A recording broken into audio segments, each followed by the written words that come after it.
Chapter 413. After meeting He Yarrow, Xiao Jin didn't rush back in the afternoon. Instead, she found a place to play games to pass the time. Sometimes, one didn't have to be tense all the time. It was also fun to experience the changes in modern society. The era 10,000 years ago was not like the present. At least, Xiao Jin felt that the world was much more interesting now. There weren't many entertainment methods in her memory. Xiao Jin used to be a dull person. When she walked outside the mall, she saw a movie hanging inside and became interested. She walked into the cinema to buy tickets. It happened to be a foreign horror movie. It was a working day, so there weren't many people watching movies, especially horror movies. In addition, this horror movie wasn't popular. When Xiao Jin went to buy tickets, there were only a few people. There were two couples, and she was the only one alone. However, she was beautiful. When she walked in alone, the two couples were a little surprised. When Xiao Jin bought the tickets, there was no one in the middle of the back row. However, there was a couple sitting in front of her. She held popcorn in her hand and looked otherworldly.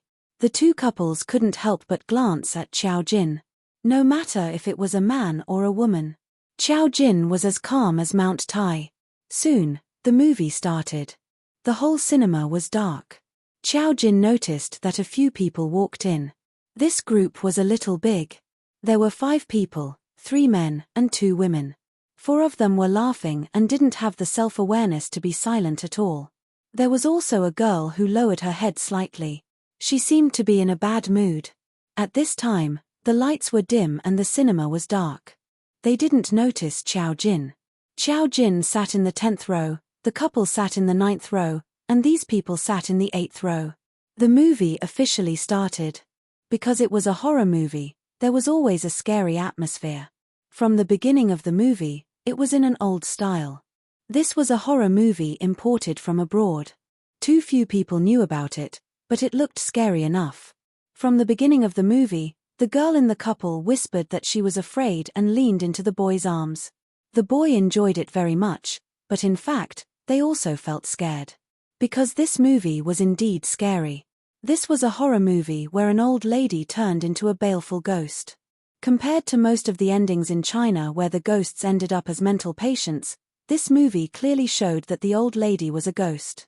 When the old lady turned around, the couples in the theater screamed at the top of their lungs.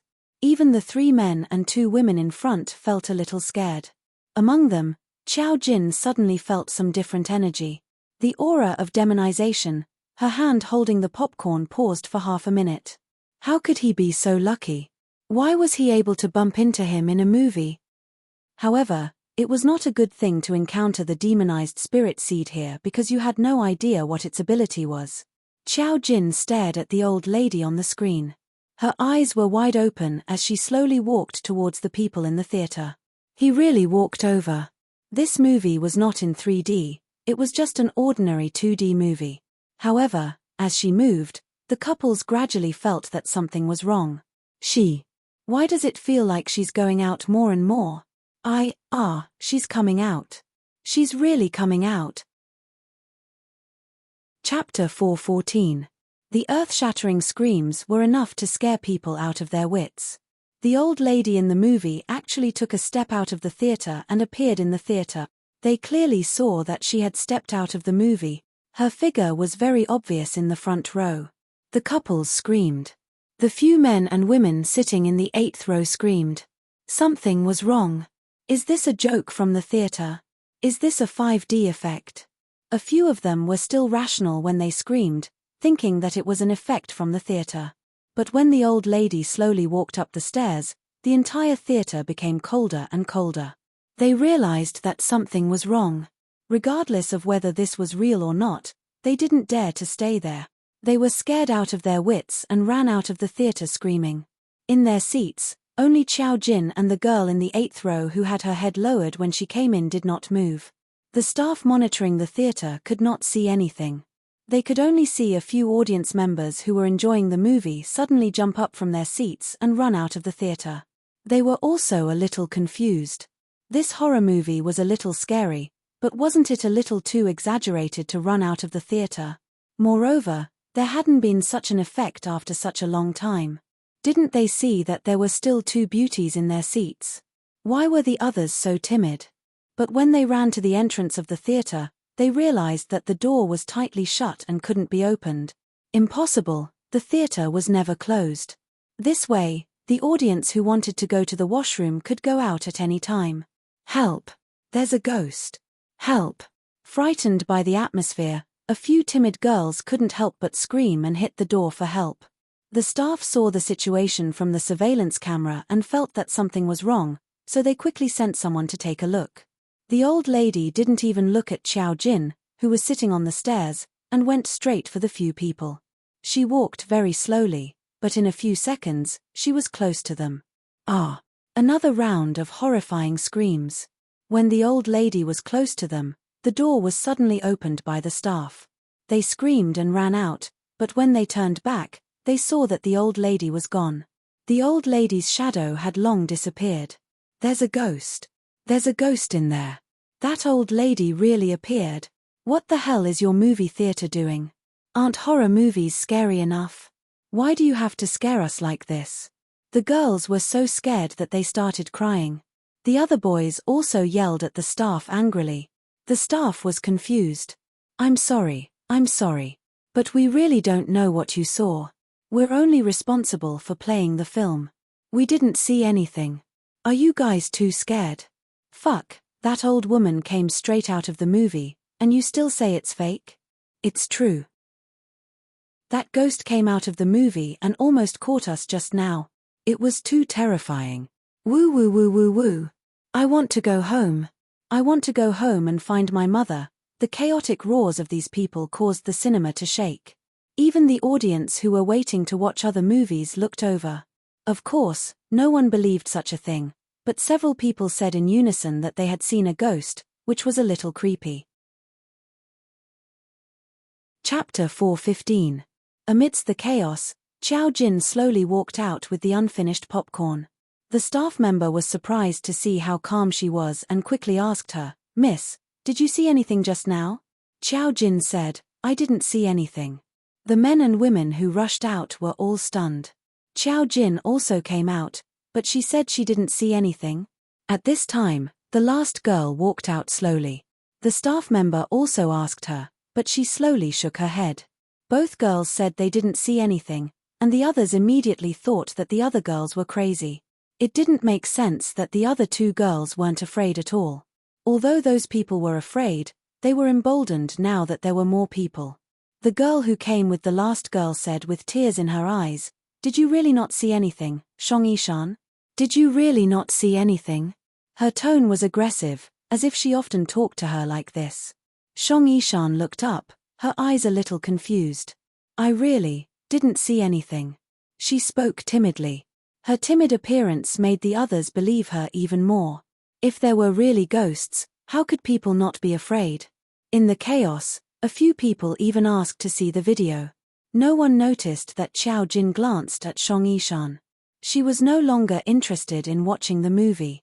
When she left, she brushed past Shang Yishan and whispered, "Don't do anything you'll regret."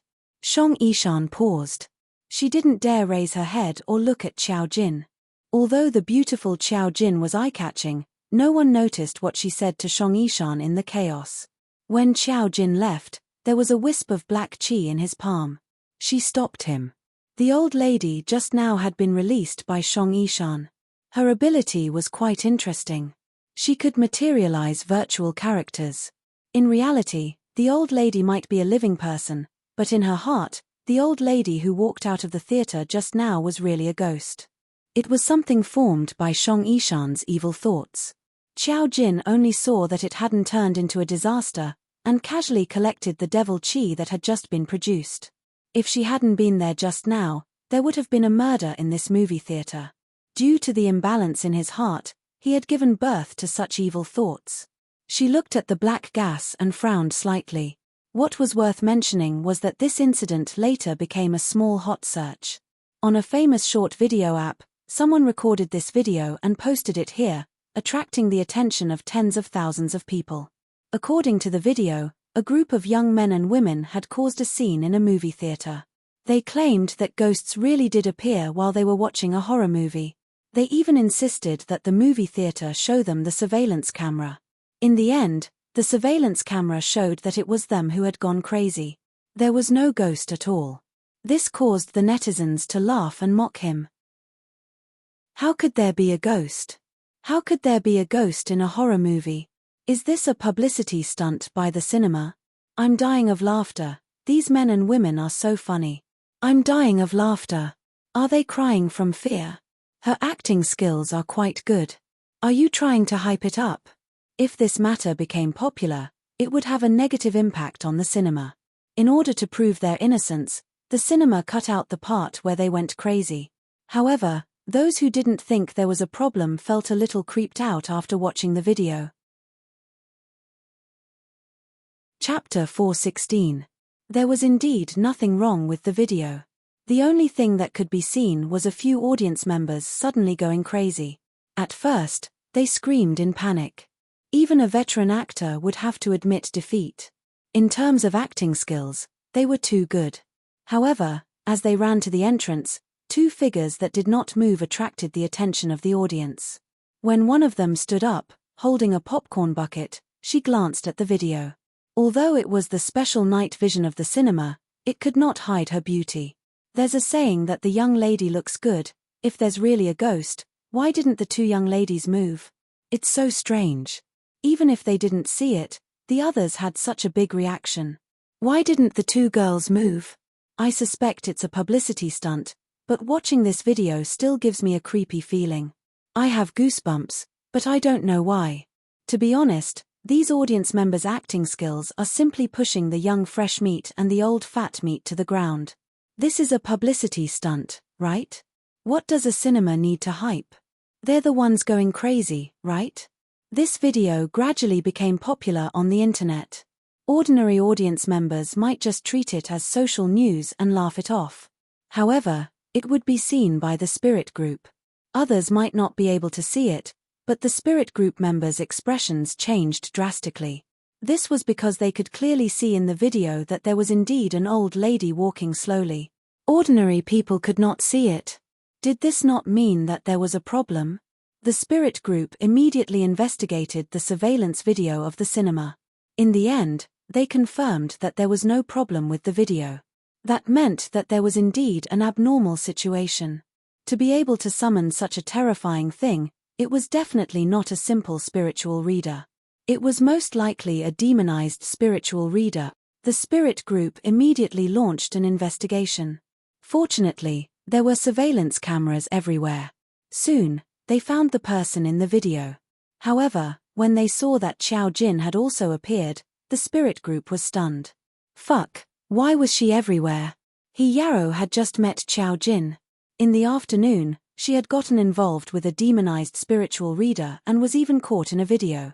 He Yarrow knew that if Xiao Jin did it on purpose, she wouldn't have been filmed. Therefore, He Yarrow concluded, this was an accident. Xiao Jin probably didn't know that there was a spirit reader there. Looking at the situation in the video, he didn't go for her. Yu Xie immediately retorted, Captain, how can you be so sure that she doesn't know? How is it that every time a demonized spirit reader master appears, she just happens to appear there? This was indeed a difficult question to refute, but He Yarrow would not allow Yu Xie to frame her as he wished. Alright, let's investigate and see what the truth is. Hearing the tension between Yu Xie and He Yarrow, the remaining team members looked at each other. Hua Yangming said softly, Captain, the higher-ups didn't seem to say that we'll be handling this matter. He Yarrow said, I'll request an investigation from the higher-ups. It just so happened that everyone had been busy with Joanna and her gang recently. They were so busy that they rarely had time to spare. If she took the initiative to volunteer, the spirit group would definitely agree. Yu Xie sneered but didn't say anything. Lan Xiaoni chewed on her lollipop and watched from the side. Although she had the ability, she was still a child and didn't understand these things. She only followed He Yarrow and listened to whatever He Yarrow said. Chapter 4:17. The spirit group wasn't the only one who saw the video. Song Yanqing also knew about it. After Ah Zhong saw it, He recognized Qiao Jin in the video. Although he couldn't see Qiao Jin's appearance clearly, Zhong still recognized him based on his intuition. After all, Miss Qiao's temperament was too unique. He felt that it wasn't good to let the video fester like this. It was a video that exposed one's intelligence, therefore, he cut off the second half of Qiao Jin's video to prevent it from spreading online. Then, he informed his young master. Song Yanqing praised him as expected. This made Zhong feel that the world was simply too beautiful. However, his young master had been acting mysteriously recently. He rarely let him get close. Most of the time, he let him stand guard outside. It was probably because he had a private call with Miss Qiao. TSK Song Yanqing sent a message to Qiao Jin. Based on the situation in the video, he directly told Qiao Jin his deduction when he called. Demonized psychic? Qiao Jin wasn't surprised to receive his call. He only gave a simple millimeter. Song Yanqing paused. You did it. Qiao Jin, no, she hasn't completely demonized. I just stopped her. After all, I was also there. If I didn't stop her, I would be in trouble if something happened to those people. She didn't want to cause trouble.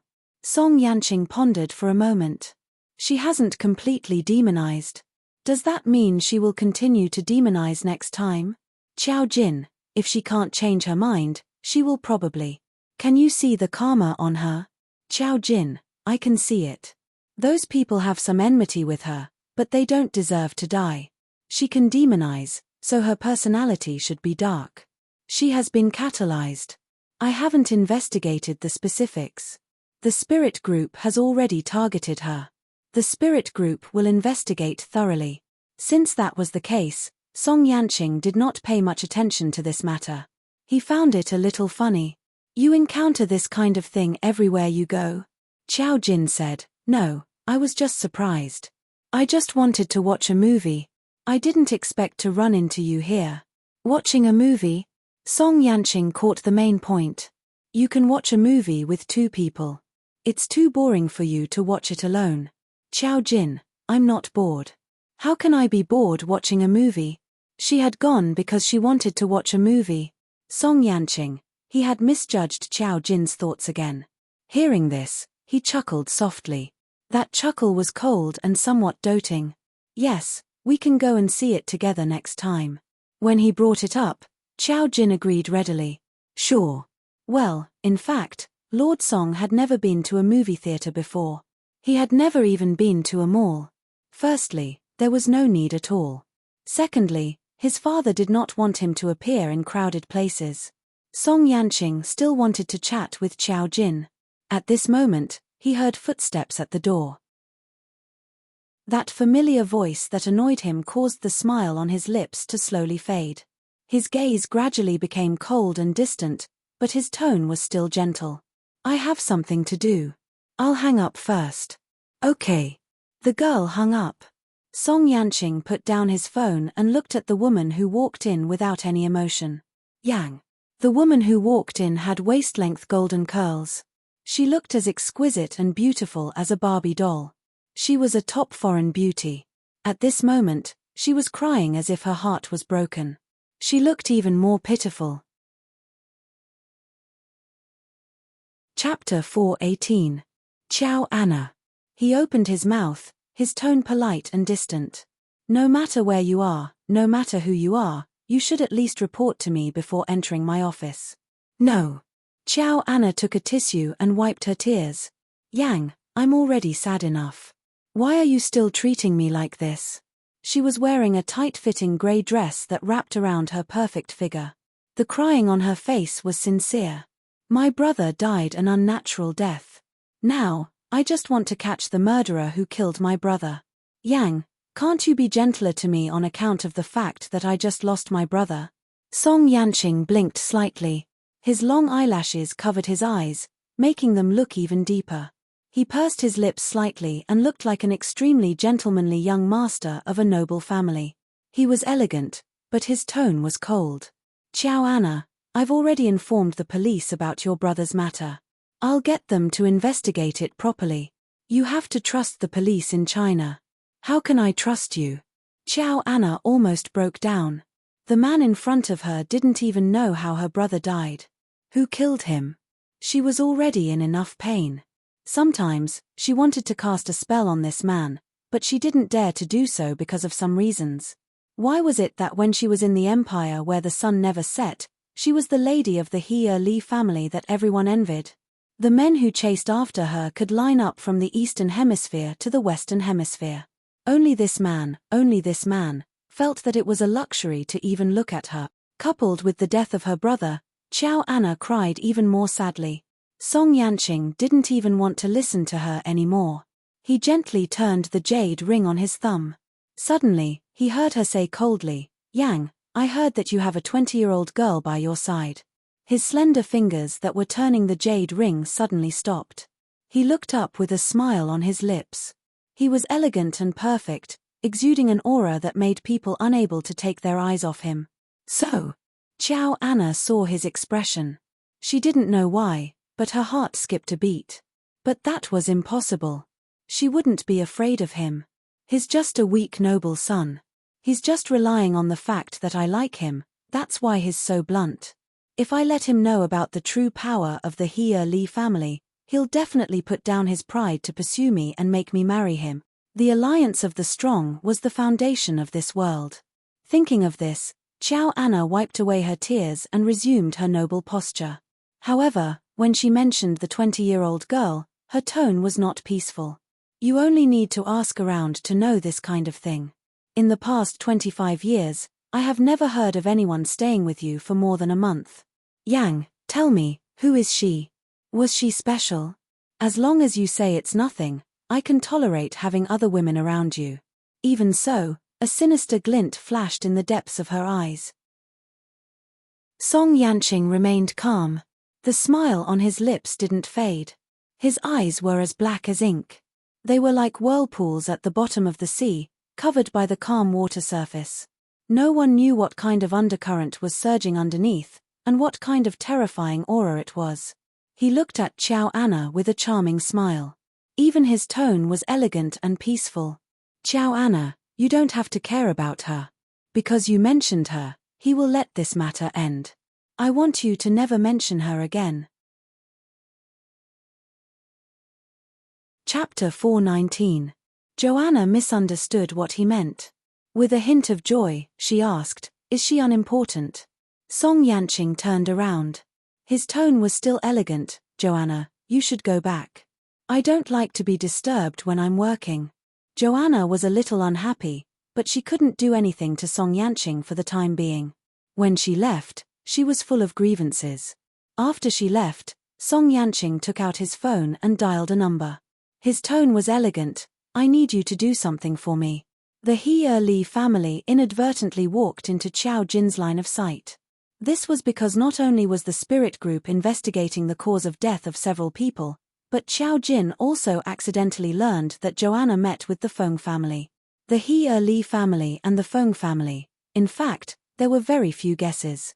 If there was someone behind the Feng family, the He family was also one of the suspects. This was because the way they did things was exactly the same as the Feng family. Cruel and vicious. He Yarrow greeted her and said that the matter of Shang Yishan, the demonized spiritual reader, still needed to be investigated. She also asked Xiao Jin not to move around for the time being. Because the spirit group couldn't monitor her, they were now very suspicious of Xiao Jin. He Yarrow's suspicion wasn't because she was afraid that something would happen to Xiao Jin. She just didn't want Xiao Jin to be involved in more trouble. She also understood that if Xiao Jin's identity as an array master was revealed, the spirit group would probably be in chaos for a while. For the current spirit group, the unknown meant panic. He Yarrow was the only person who knew about this exception. Naturally, she had to weigh the pros and cons. Xiao Jin listened to her. She had nothing to do at home, so she did fortune-telling for people on the internet. After a while, her little treasury was filled up. At this juncture, Duan Ruyan's matter gradually came to an end. The leaders who had concealed this matter were all dug out and sent to jail by their rivals with all kinds of evidence. The people who had bullied her were all exposed, and their work was greatly affected. Among them, those who were involved in the incident back then were also affected. Some people had to go abroad to hide. Although Duan Ruyan's matter could not make everyone pay the price, at least the most important ones were punished accordingly. Not everyone had made such a huge mistake. They were just a part of it, and they had paid the price. For Duan Ruyan, this should be the best ending for her in the underworld. Right now, the person she hated the most was the person who had been controlling her for 20 years. She did not choose to take revenge back then, but she still fell into the abyss of eternal damnation. Xiao Jin actually suspected that the mastermind behind this was also the Hurley family. But she felt that there was more than one Hurley family in Europe, so, since she had accepted Duan Ruyan's spirit seed, she would at least avenge her. Such people who controlled things from behind were not protected by karma. If they were found, they would die. Xiao Jin was not worried about causing any unnecessary trouble. At this time, she received a message from Duan Nyanru. Duan Nyanru, big sister Qiao, I'm going to settle down in the capital with my parents soon. Since you're familiar with the capital, can you take me out to play? I'll treat you to a meal and play, okay? I don't have many friends in the capital, Duan Nyanru. If you're too busy, then forget it. Xiao Jin, no, she did not want to take a child. But this child coming to the capital at this juncture was not a good thing. Chapter 420. Duan Nyanru was a formation master, and even if she hid well, it didn't mean that she wouldn't be discovered. Now that the He Li family was also in the capital, there was an indescribable attraction between formation masters. If she was discovered, it wouldn't be a good thing. Thinking of this, Xiao Jin replied. It was Jin Jinyo, when are you guys coming? You've already decided to come before the summer vacation is over. Duan Nyanru, because there's nothing to do. We just bought a house, and there are still many things to do. Everything at home has been taken care of. She hesitated for a long time before giving a simple explanation of her big sister's matter. Duan Nyanru, recently, my parents have thought things through. Some people came to our house to apologize and gave us gifts and money, but my parents didn't accept them. Those people were the ones who concealed the cause of my big sister's death. I know that it wasn't their fault, and they were only following orders. Like you said, even if I went to look for trouble with them, my big sister wouldn't be willing to see me like this. Duan Nyanru, this matter has already given my parents a lot of comfort. At least for them, my big sister's spirit can rest in peace. I also don't want them to worry. This was a complicated battle involving formation masters, and Duan Nyanru knew that she couldn't let her parents get involved. It was Jin Jinyo. It's good that you've thought things through. Duan Nyanru, so, do you have time? If I say that I've made friends in the capital, my parents will be very happy. It was Jin Jinyo. No. Don't casually run around in the capital. Let's talk about it later. Recently, the capital isn't very safe, and there are many formation masters roaming around. You'll be easily discovered. Duan Nyanru. Is it that dangerous? Scared. JPG, it was Jin Jinyo. Yes, it's mainly because you're too weak. Duan Nyanru, her big sister's words were merciless. Perhaps it had stimulated a child's glass heart, but Duan Nyanru didn't reply. Xiao Jin wasn't idle at home. Song Yanqing had brought him news of an investigation. It was regarding Su Xiu's family. There was indeed nothing wrong with Su Xiu's family, but Song Yanqing felt that there was something wrong with a family that was especially close to them. In the early years of the Su clan, the elders passed away early. Only Su father and mother Su brought up the two children. In the past, Su father and mother Su both had real power. Although they no longer had any protection, the later generations still lived quite well.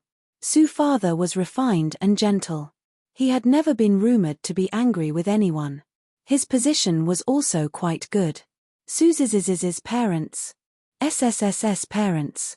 Su SSSSSSTSSS was, S-have-S. There was no point in their family being hated by others. TTT. TTS.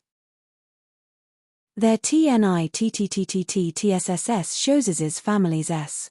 SSTS SSSTSSST. In the eyes of the Su clan, they were like real family members. Song Yanqing did not bring this family to Xiao Jin for no reason. When Qiao Jin saw this, he knew something was up. The corners of her lips curled up as she read the results of the investigation. Chapter 421. This family was surnamed Lan, and the Su family was distant cousins. Since it was distant, tracing the relationship was a bit far. The only thing that was known was that their relationship was particularly good.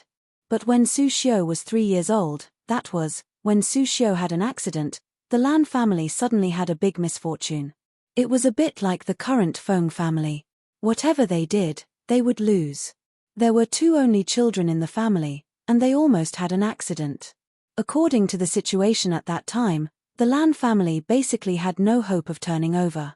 As a result, the Lan family's situation improved again. On the contrary, Su Xiu began to fall ill that year. Since then, the Lan family began to have a good relationship with the Su family. They had been taking care of the Su family, and the Lan family also rose step by step in the business world. This matter was very hidden, and almost no one would connect it. But the Lan family and the Feng family had contact that year. The real young master of the Feng family was the most beloved descendant of the ancestor. He was also the current head of the Feng family's direct line. Apart from that, the Lan family had never been heard of anywhere having any contact with the Feng family. If it weren't for some clues left in the past, Song Yanqing wouldn't have found it until now. Probably thinking that outsiders wouldn't find any problems, although the Lan family deliberately covered it up, it was an old matter more than 10 years ago, and they didn't completely remove the traces. Song Yanqing and Qiao Jin were clear about how the Feng family got rich. The situation of the Lan family, Lan Shengbin had an affair that year, and the matter with his lover was particularly ugly. After the lover was driven away, there was no news from her. The Lan family began to go downhill until Su Xiu's accident. Lan Shengbin was now the head of the Lan family. He was about the same age as Su Xiu's parents. When he was young, he was also a romantic figure and caused a lot of love affairs. He also had 2 children, a boy and a girl, a pair of twins. The 2 families once said that they would marry their daughter to Su Nan. Even the Su family acquiesced so. This piece of information was actually scattered. Ordinary people would not take it for granted and would not dare to think about it in some mysterious places. But Qiao Jin's connection made the information obvious. If it wasn't for the fact that Song Yanqing found something wrong with it, he wouldn't have asked Qiao Jin to identify it. Probably feeling that Qiao Jin had digested the information, Song Yanqing soon called Qiao Jin. "What do you think?" At this time, Qiao Jin was lying on the bed and had already begun to search for information about the Lan family. The Lan family was a wealthy businessman, the kind that could be seen in the newspapers. Their son and daughter were unusually high profile, so he could find some superficial information.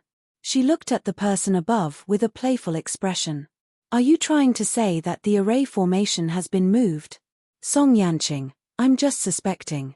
Since there was an array formation that could change one's life providence and there was someone who could take his place, it might not be impossible to implicate another person with bad luck." Qiao Jin said, "It's just a suspicion now. The most important thing is the person who put the curse. You suspect that it's Lan Shengbin's lover who disappeared back then? I can't see more from the surface, but I found some gossip on the forum." Song Yanqing raised his eyebrows. "Gossip on the forum?" Qiao Jin, "Yes. At that time, there were always some strange rumors about the old rich businessman. Some forums liked to dig up the affairs of these rich people. When Qiao Jin searched for the Lan family, she really found some gossip. It was said that the Lan family had offended someone back then and was cursed with a death curse. Who knew that the Lan family found an expert and transferred the curse to someone else? Chapter 422. The person who posted the post mocked them as if he was not involved in the matter. He said that the family that was persecuted by the Lan family had the worst luck of 8 lifetimes. This information was only regarded as some nonsense. At that time, the information was mixed and the administrator did not delete it. Instead, it was dug out by Qiao Jin from the corner. After listening to Qiao Jin's retelling, Song Yanqing smiled. "It seems that my guess is right. Xiao Jin, whether it's right or not, we have to see the exact person. It's impossible to tell just from the pictures that we found. Song Yanqing reacted quickly. It's mother's birthday in a few days. They usually don't invite outsiders. The Lan family must be there. I'll take you there. They won't refuse if I go there. Xiao Jin thought for a moment. That's okay. They could make a surprise attack and observe from a close distance. At that time, they would know whether there was a problem with the Lan family. When Xiao Jin was talking, she heard the slight sound of wind and car on Song Yanqing's side. She was a little curious. Are you outside now? Song Yanqing's clear voice came. Yes, I'm doing something outside. Xiao Jin did not ask in detail. Song Yanqing said a few words and hung up the phone. He was in a balcony restaurant. It was very high. Located here, he could see the scenery below the building. He was holding a book in his hand and wearing a pair of glasses that were connected to a golden thread. He exuded an air of nobility as he shook his head. His entire person was elegant and cold, as if he was a noble young master who had walked out of a painting. The young lady sitting opposite him was already staring at him. She had been staring at him for 10 minutes. Her heart was beating fast. This was the dream type of all women. She almost wanted to have the courage to go forward and ask for his phone number. However, standing in front of Song Yanqing was a tall bodyguard who looked very difficult to deal with. Just as she was about to go up, she was already stopped once. The young master who walked out of the painting didn't even bat an eyelid. He just focused on his book. It was not English. It was like other foreign books. It was the best in the world. Wong, an arrogant roar came from below. The sound of a sports car was not unusual in a big city, but such a loud noise was enough to startle people who liked peace and quiet. Song Yanqing didn't even blink. His slender fingers flipped through a page that was suffused with a special fragrance, but what appeared in his ears seemed to be another world. Damn it, Joanna insisted that we stay here for a few more days. Let's not talk about other things. The girls in China are really hot. Sitting in a red supercar, a foreign man was making a phone call. His tone was full of arrogance. He stopped at the foot of the building. Okay. I know. I'll come over after I pick her up. Prepare the goods for me. Let's have some fun together later. Fuck, Xiao Anna doesn't want us to inhale those things. She said that if we inhale too much, it will cause hallucinations and bad things. Can't our bodies take it? Her younger brother is dead, and now she's crazy and likes to meddle in other people's business. After he said this, his eyes widened. His eardrums seemed to have been magnified countless times. He heard the chaotic sounds of the world coming one after another. The noise was enough to make him angry and want to explode. And in such an atmosphere, he suddenly heard a very soft, comforting murmur. It was like the temptation of the abyss, but also like the hymn of an angel, which was irresistible. Drive, keep driving forward. It will calm you down. You won't hear such noise again.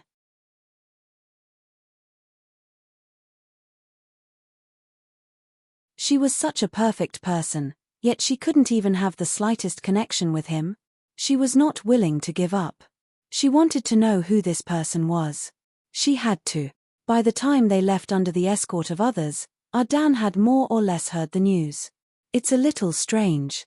It said that a foreigner drove his car directly into the sculpture. Some drugs were found in his car. Could it be that he was high on drugs and hallucinating? It had only been a few minutes, and the news had not completely spread.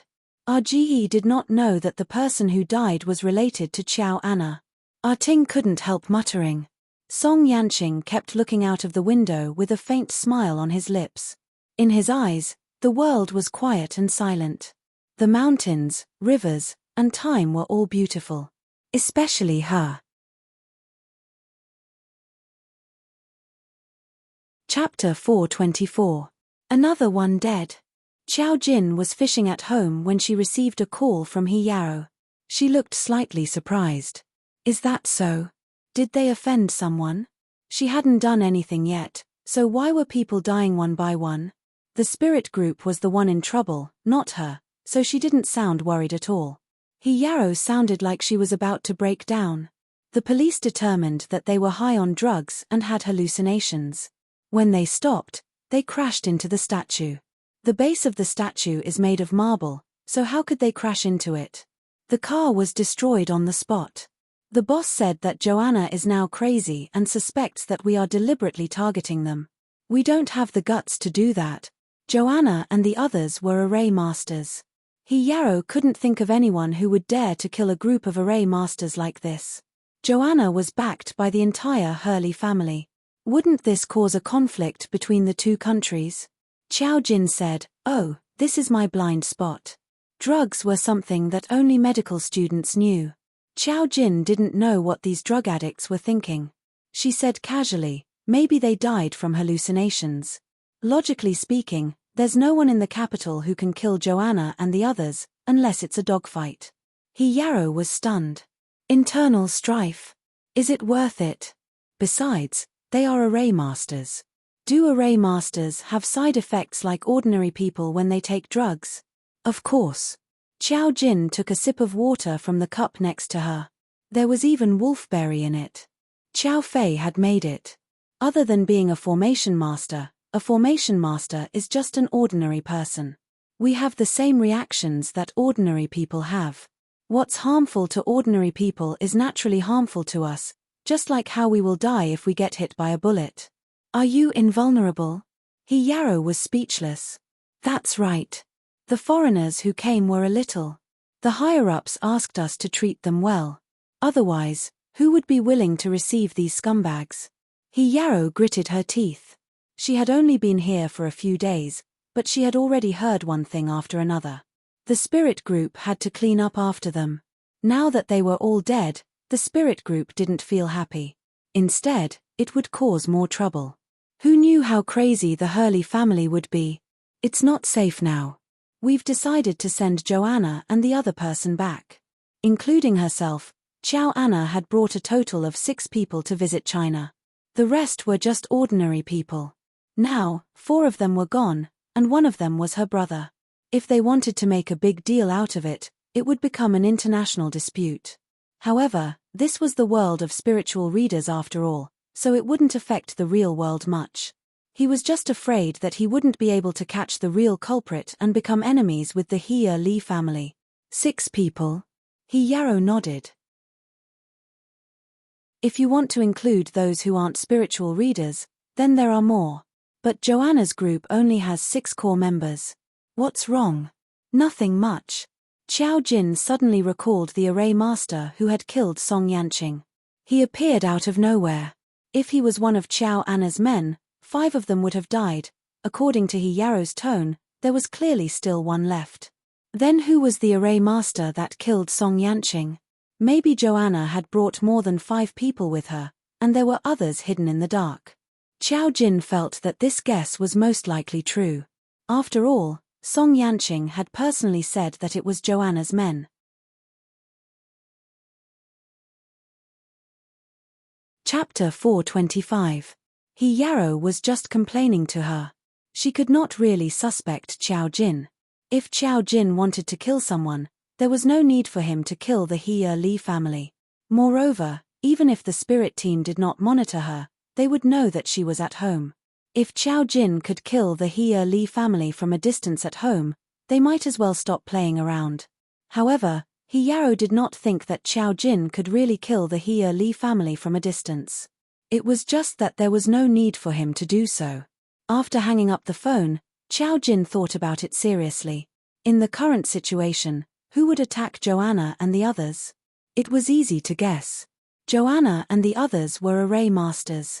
According to Qiao Jin's recent observation, there should not be many array masters in the imperial capital. Moreover, when array masters were of the same level, it was basically impossible for there to be a one-sided massacre like this. Joanna was highly regarded by the Li family. She was not someone to be trifled with. Bruce, Lucia, and Joanna's brother, Eddie, would not have died so miserably if they did not come into contact with Qiao Jin's karma. These 3 died in an accident. Then, the remaining one, if someone saw Joanna and the others die, they might as well put the blame on Hua Nation and cause a conflict. It was not impossible. The Feng family's ancestor was related to Joanna. It could not be this ancestor who did it. Then, who was the person behind this? Qiao Jin remembered the array master who could speed up Yu Saik's demonization. Perhaps from the beginning, there were different groups of people. Qiao Jin tapped the fishing rod. The group who catalyzed Yu Saik. The Feng family. The group of Joanna. And the group who controlled Du and Ruyan. Among these groups of people, the Feng family and the He Li family had some connections. Qiao Jin guessed that the person who controlled Du and Ruyan was from the He Li family. Then, it was very likely that it was the person who did Yu Saik's incident. These people did not seem to have any obvious connection with Qiao Jin, but they were inextricably linked to Qiao Jin. First, there was the karma between the Feng family and Qiao Jin. Now, the karma began to backfire, and the Feng family was on the way to being defeated. People around Qiao Anna died one after another. Qiao Anna and the Song Yanqing had a cooperative relationship. Song Yanqing and himself, Song Yanqing, Qiao Jin grunted. Sometimes, it wasn't that they didn't have suspicions. It was just that when they thought of this person, they would subconsciously be biased. This wasn't appropriate. It didn't conform to her view of all living beings. Then, was it him? Qiao Jin remembered how Song Yanqing killed the array master last time. If he wanted to make a move, the people around Qiao Anna would not be able to stop him. So, why? She tilted her head slightly, looking a little pensive. If it was Song Yanqing, what was the reason for him to make a move? However, she didn't see any karma on Song Yanqing, which meant that he would be fine. Then, Qiao Jin didn't care about this matter. He was a friend, so she had to take care of him. Song Yanqing was a good person. At this moment, Mu Xiangshan walked over with a fishing rod. When he saw Qiao Jin, he was stunned for a moment, but he didn't show any obvious reaction. He quickly took out a small stool that he carried with him, sat down, and began to fish peacefully. Mu Xiangshan's fishing was wild and simple because he used earthworms. Qiao Jin looked at the wriggling little thing. She, who had always been calm, was a little disgusted. Mu Xiangshan snorted. What do you know? Fish like to eat this. Chapter 426. Qiao Jin said, if you just want to fish for fun, fish feed will do. Mu Xiangshan said, that's the best thing for fish. Qiao Jin asked, why do you keep fish in the pond at home? Mu Xiangshan asked, guess why you're sitting here? Qiao Jin was speechless. Grandpa Mu had a point. She was deep in thought. Mu Xiangshan saw that she didn't even have a bucket for fish and knew that she was just here for fun. He threw down the fishing rod and said with a smile, you're so young, yet you don't know what you should know. Look at Qi Lian, she's a young person. Qi Chu is also interested in investing in stocks and funds and studies it all day in her room. Why don't you go read your books and fish all day? If you're bored, you can go play with Song Yanqing. You're close to him anyway. Qiao Jin said, can't I just sit here and fish? Mu Xiangshan snorted. You're 20 years old. If you don't have some vigor, you'll be like an old man all day. Qiao Jin said, that's all there is to it. I'm not interested in what you're talking about. Mu Xiangshan glanced at her and looked at the pond again. He stared at the calm surface of the lake and suddenly said, why did you commit suicide back then? Qiao Jin paused. Why are you asking me this? Mu Xiangshan looked like he was about to sneer, but he reacted and just said calmly, when I was young, I was like you. I didn't start from scratch. When I was young, my parents were very rich. In that chaotic era, I lived a life of luxury. But later, my family fell and my parents died one after another. When I was 10 years old, I learned the true face of the world. I suffered a lot and saw the fickleness of human nature. I was also looked down upon by countless people and received kindness from others. I was no longer the young master that people yearned for. At that time, I was as disheartened as you are. It was easy to die, but it was too casual. No one cared about you when you died. Once you were wrapped up in a mat, your body was casually buried. Perhaps no one even erected a tombstone. Mu Xiangshan started talking about his past. Qiao Jin blinked and listened quietly. The old man's life was magnificent.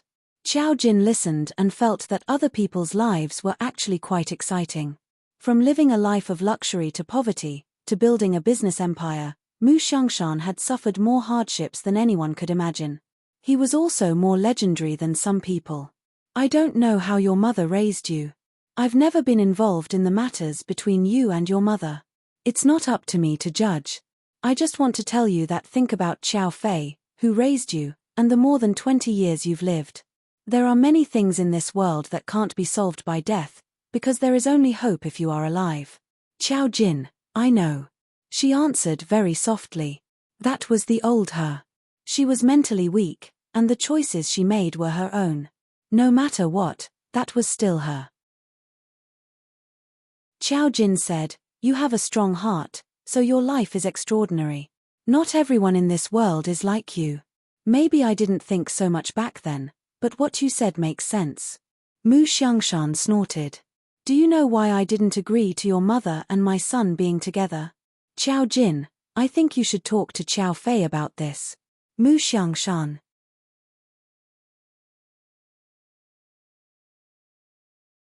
Chapter 427. Although Mu Xiangshan was stumped for a moment, he still said, I don't want to repeat the hardships I've suffered to my son, so I taught him from a young age to be strong and enrich himself. The family business I established is his, and it's also the foundation for him to establish himself. At that time, the company was in a lot of situations.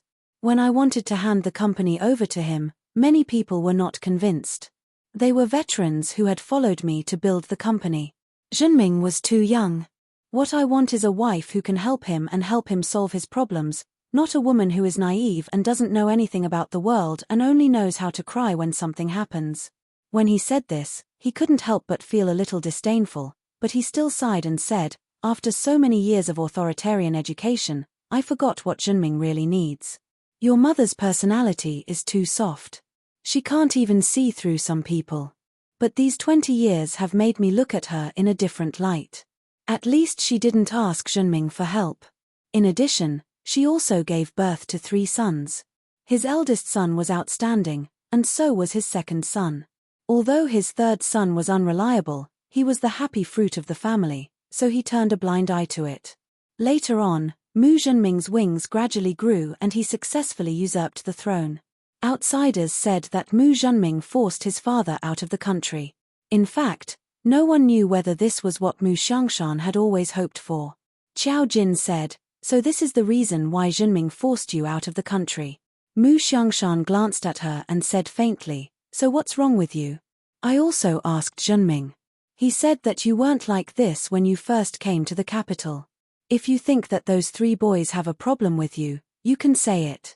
After committing suicide, you don't even want to call your mother. Your mother is not wrong in this matter. That's not the reason. Qiao Jin said calmly, I'm not angry with anyone. Committing suicide was my own choice. After being rescued, I also thought a lot of things through. The Mu family has done me a favor. I don't blame the Mu family for anything. You all have been very good to me. It's just that there are some things that I will tell you in the future.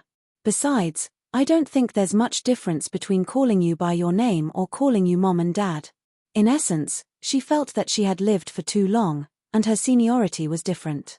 She couldn't get past the hurdle of speaking. Mu Xiangshan didn't ask much. Seeing her attitude, he knew that the reason might not be what he thought.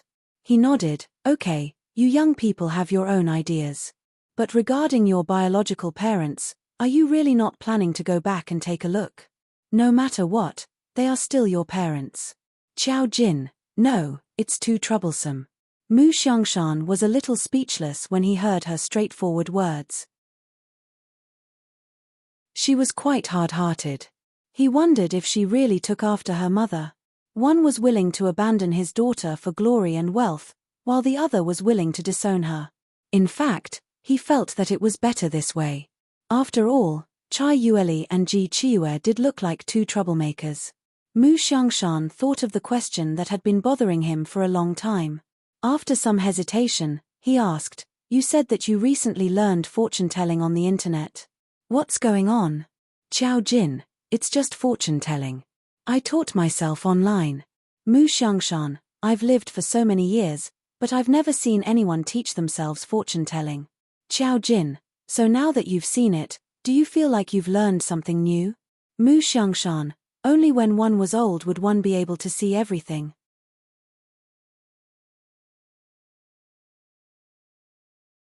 Chapter 428.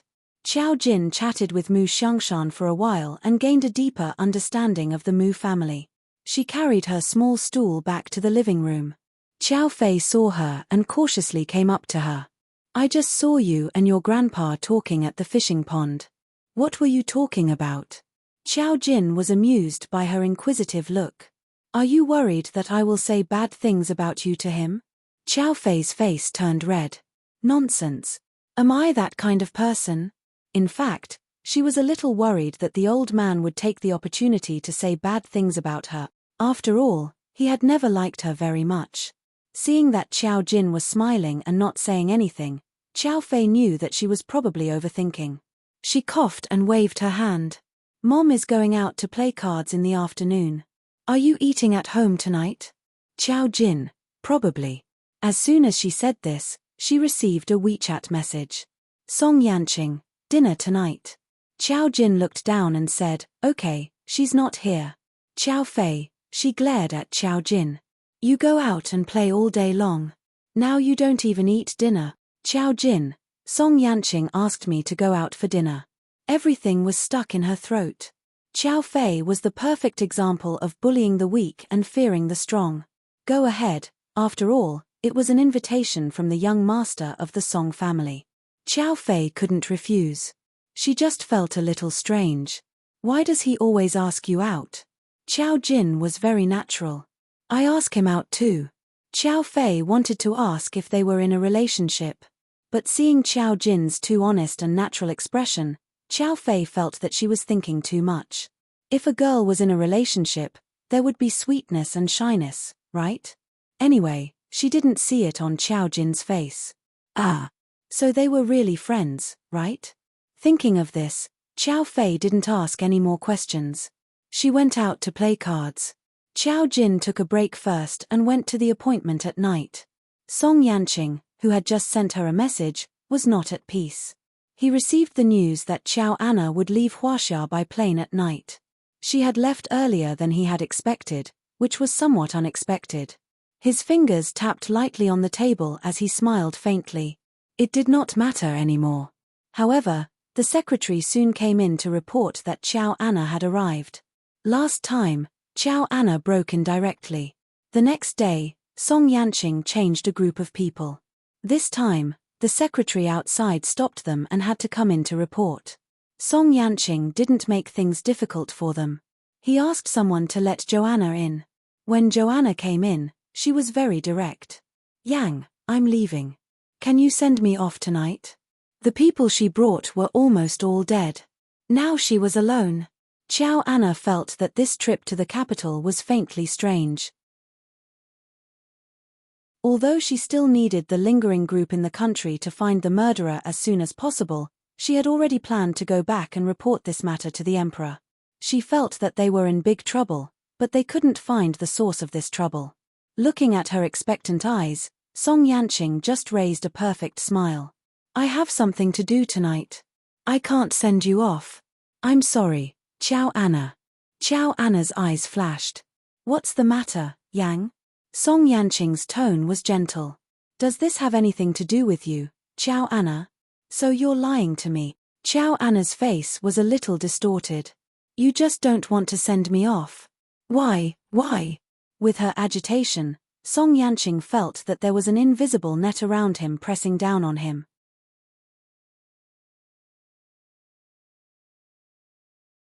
Chapter 429.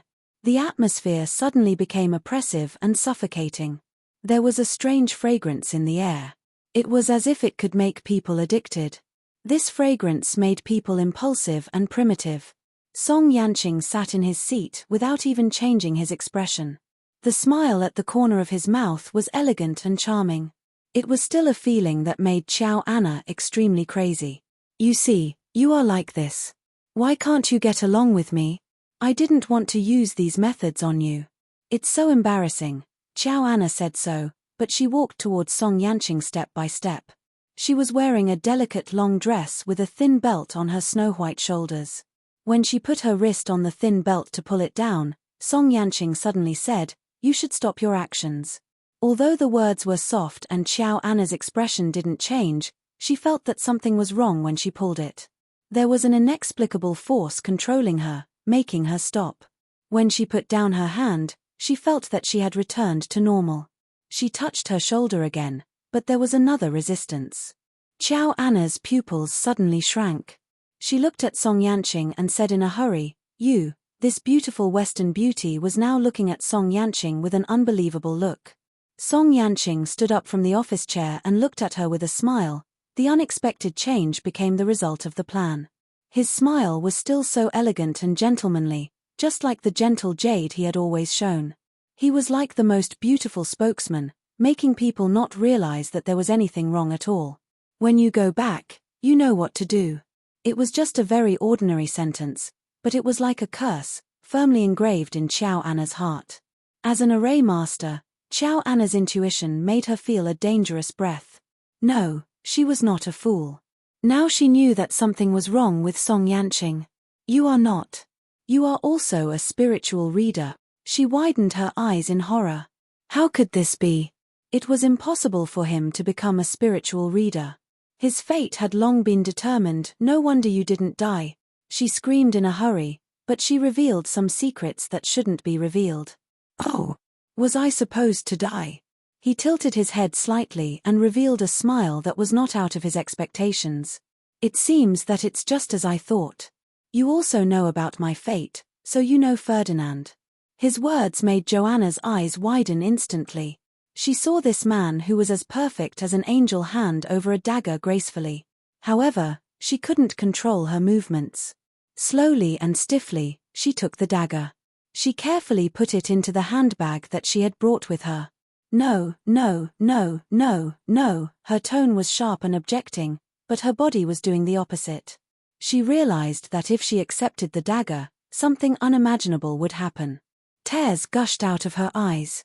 "Yang, I beg you. I can tell you more." She was more tactful than Song Yanqing had imagined. "No, I'll investigate the things I want to know myself. I can't rely on others. What if it becomes a habit?" He smiled elegantly and politely from the beginning to the end, just like Chow Anna when she first saw him. At this time, she knew that under the man's elegant appearance, there was also an unpredictable abyss. She heard the magnetic voice like the sound of nature speak again. "So, go back, Chow Anna. You know what to do."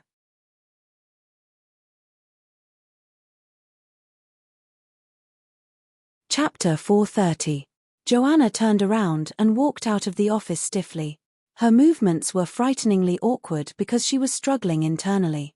The dagger in the bag seemed to symbolize the end of something. Song Yanqing didn't say what she wanted to do, but she seemed to understand. Because the order seemed to be engraved in her mind. She suddenly remembered when she saw Nick die in the video. He was the same. His movements were stiff, the phone fell from his hand, and he drove straight into the sculpture. The police said that he was taking drugs. No, damn it, he wasn't taking drugs. Joanna screamed crazily in her heart. It was him. It was the man behind the scenes who did it. He was like a devil in an angel's clothing. How could he kill everything so easily? How could he still show such an irreproachable smile? He was the devil. He was really an indescribable devil. Joanna wanted to shout all these out, but she couldn't. She was like a puppet that had been cursed. Her entire body was stiff as she walked out. Every step she took seemed to be controlled by someone. The secretaries outside the office couldn't see her dilemma. They just smiled and watched Joanna leave. Chow Anna felt that she was struggling, but no matter how hard she tried, in other people's eyes, she still carried her bag and left with her head held high, except for her strange expression. It was as if she looked down on everyone in the room. She was racist. She didn't like Asians. Song Yanqing was the only exception, but this exception made her lose face. And now, he wanted to kill her. Joanna wanted to cry, but she couldn't. She was really struggling. She was struggling crazily, but she couldn't control herself and walked back to the hotel. Joanna, the last array formation master who came with her, Alex, walked in front of her. Under his golden curly hair was a handsome face. He opened his mouth, and his tone was flirtatious.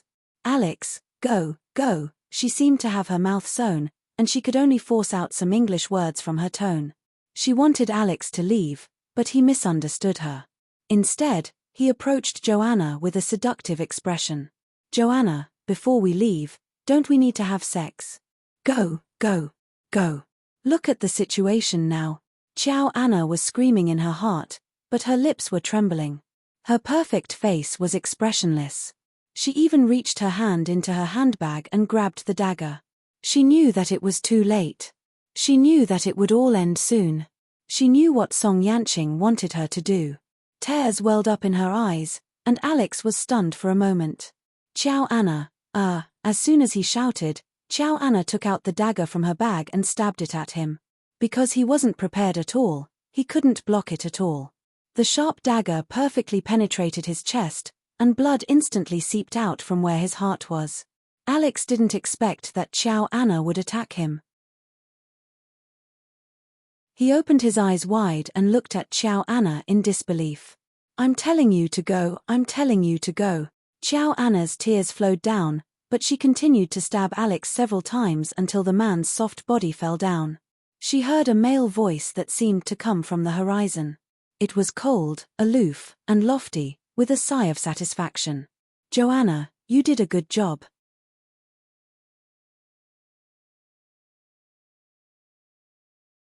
Chapter 431.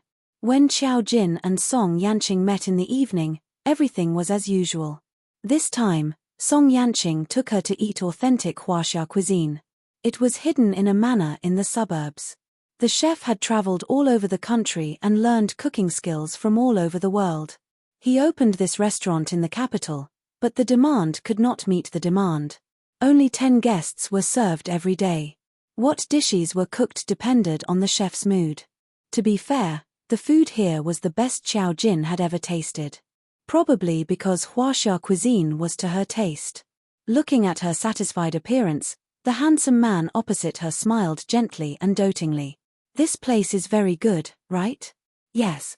Xiao Jin was not stingy with his praise when eating delicious food. She did not pursue food much, but she liked it when she really encountered delicious food. Seeing her eating obediently and delicately, he couldn't help but chuckle. It was useless to mention some illusory words in front of her, so Song Yanqing directly talked to Xiao Jin during the meal. I'll take you to the Su family in a few days. They have decided to celebrate with the Lan family. Su Xiu's days are numbered, right? This was a sad thing, but it was also a sad fact. Yes. Xiao Jin took a spoon and drank a spoonful of soup. If you take me there in a few days and can't see the problem with the Lan family, or maybe the Lan family itself is not a problem, Su Xiu is basically hopeless. He was nearing the end of his life. Song Yanqing nodded. I know. But since he had found out the information, Song Yanqing was about 80% sure that he could deal with the Lan family. When the time came, Xiao Jin would see something, and he would also pay attention to the Lan family. Xiao Jin was eating when he received a frantic call from He Yao. The other party called and was silent for a full 5 seconds. Before Xiao Jin could get impatient, she said in a heavy voice, Joanna is dead. Xiao Jin. So sudden. She killed the last man with her in the hotel, Alex, and committed suicide by jumping off a building. Xiao Jin, she subconsciously looked at Song Yanqing.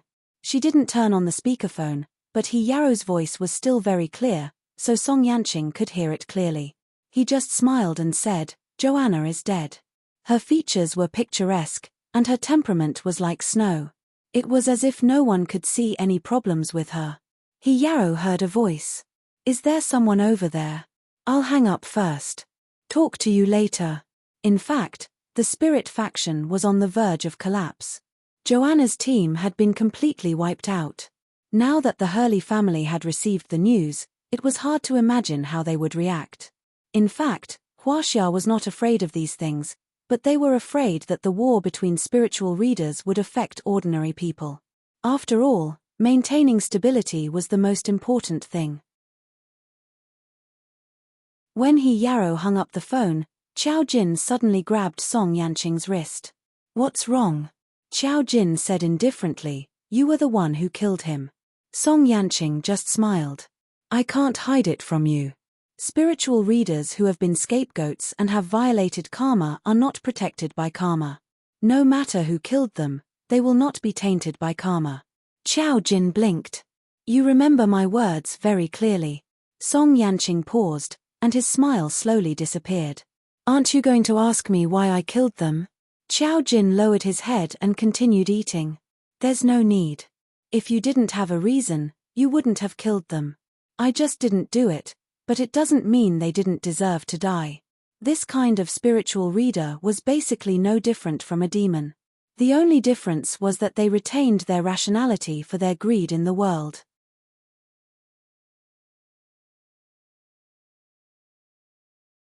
Chapter 432. Qiao Jin had heard from He Yarrow about the personalities of Qiao Anna's group. Just like the Feng family, they would suffer retribution sooner or later if they did something against the will of the heavens. Qiao Jin only eliminated those who would harm her. Because she was suffering from the backlash now, she did not want to get involved. Song Yanqing thought that she would blame him. Her answer was somewhat out of Song Yanqing's expectations, but it was in line with her personality. He sighed slightly. He felt that he had fallen into Qiao Jin's trap and could not get out. He said softly, "There were 5 core members in Qiao Anna's group. I think the one I killed first was not in the same group as Qiao Anna. Instead, he should have come with her. I have already proven this through Qiao Anna's reaction. That array master was probably sent by the person who changed his fate." Qiao Anna knew him. Qiao Jin looked up and was a little stunned. "I guessed so too. Why didn't you ask for more information when you killed her?" Song Yanqing picked up the teacup and took a sip. "Qiao Anna wanted to threaten me with this. I don't like to negotiate with people. If you wanted to get some information, you would get it eventually. It was not worth dragging it out with people." Qiao Jin supported his chin. "I don't like it either." Song Yanqing said, "Maybe you want to hear about their achievements in just a few days in China?" Qiao Jin said, "I have heard about it from the spirit group. But you can tell me." Song Yanqing picked out some of the information collected by Ah Ben and told Qiao Jin. On the first day Qiao Anna came to China, she stayed in a hotel. Because the waitress's appearance did not meet her standards, she poured a cup of hot water on her face. The waitress's face was severely scalded. She is still receiving treatment in the hospital. The hotel's surveillance was destroyed by them at that time. There is no evidence, and the witnesses have been sealed. I think the spirit group will definitely not tell you about this. When he said this, his tone was calm.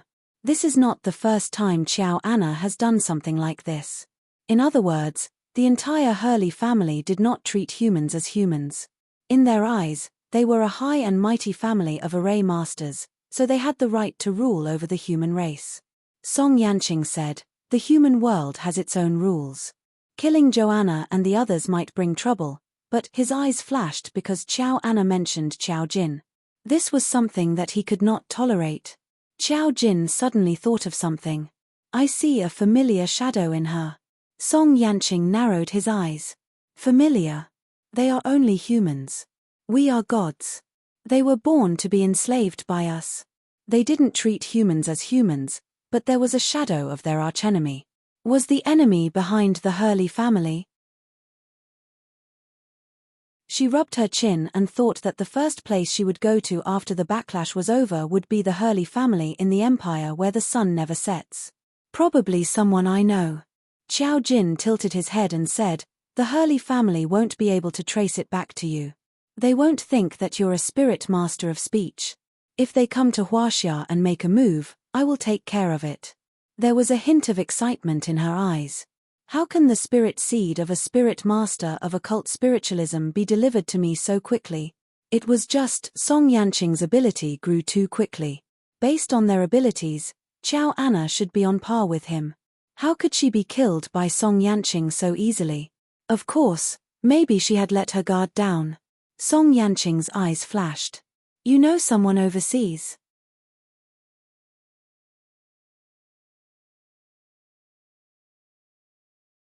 Chapter 433.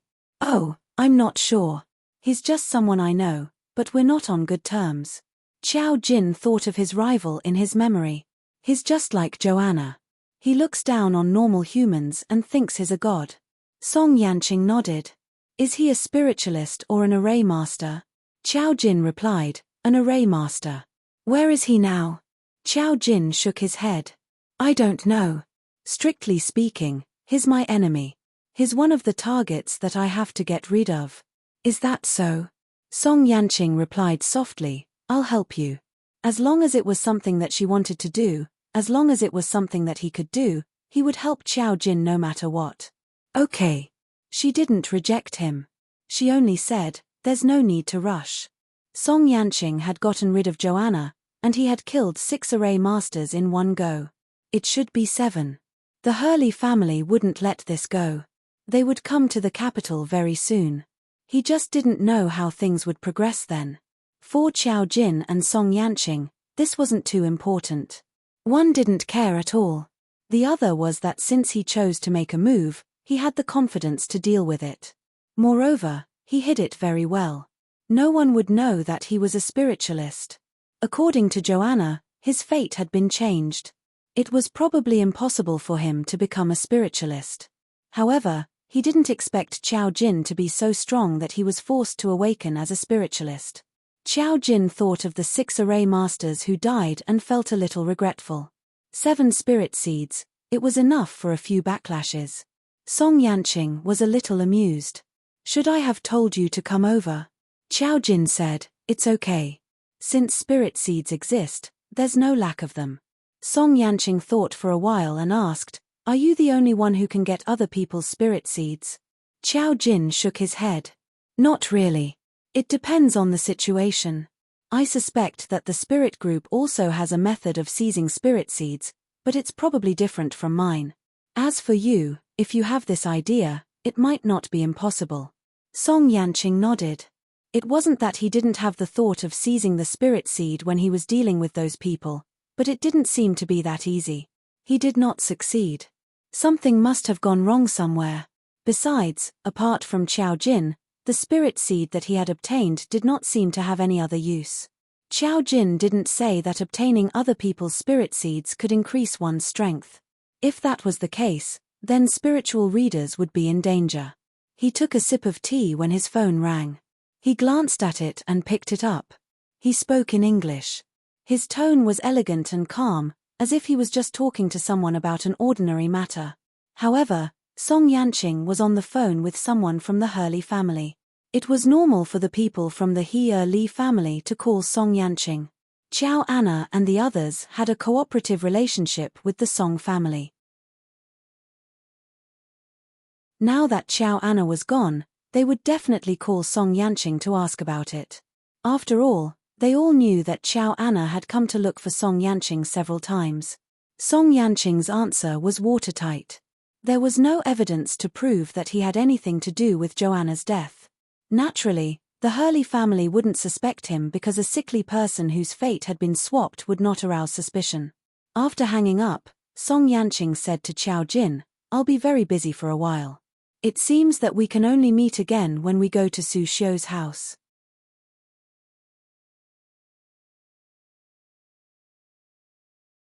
Chapter 434.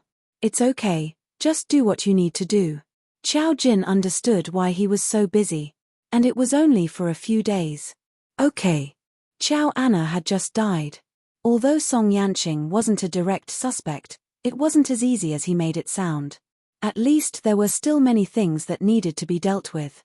Even if it wasn't from the spirit group's point of view, the death of a member of the He family in Huaxia was also a difficult thing to explain. Qiao Jin and Song Yanqing were sent home after dinner. He didn't expect He Yarrow to call him that night. She sounded a little anxious. Qiao Jin, something happened. Do you have time now? Qiao Jin asked. Did the psychic transform into a demon? Yes. He Yarrow sighed. The problem is quite serious. It happened in the school. We've evacuated the students with the excuse of a toxic gas leak, but it's a big problem. This demonized psychic is different from the ones we've met before. It's very difficult to deal with. Not only did we send a team over, another team is also on the way. If you have time, you can come over and see what's going on. Compared to the spirit group, who had been loyal for many years, Yarrow wasn't as loyal. This was because they joined the spirit group to protect the safety of ordinary people and maintain the stability of humans and psychics. She was more willing to believe Qiao Jin, who told her everything.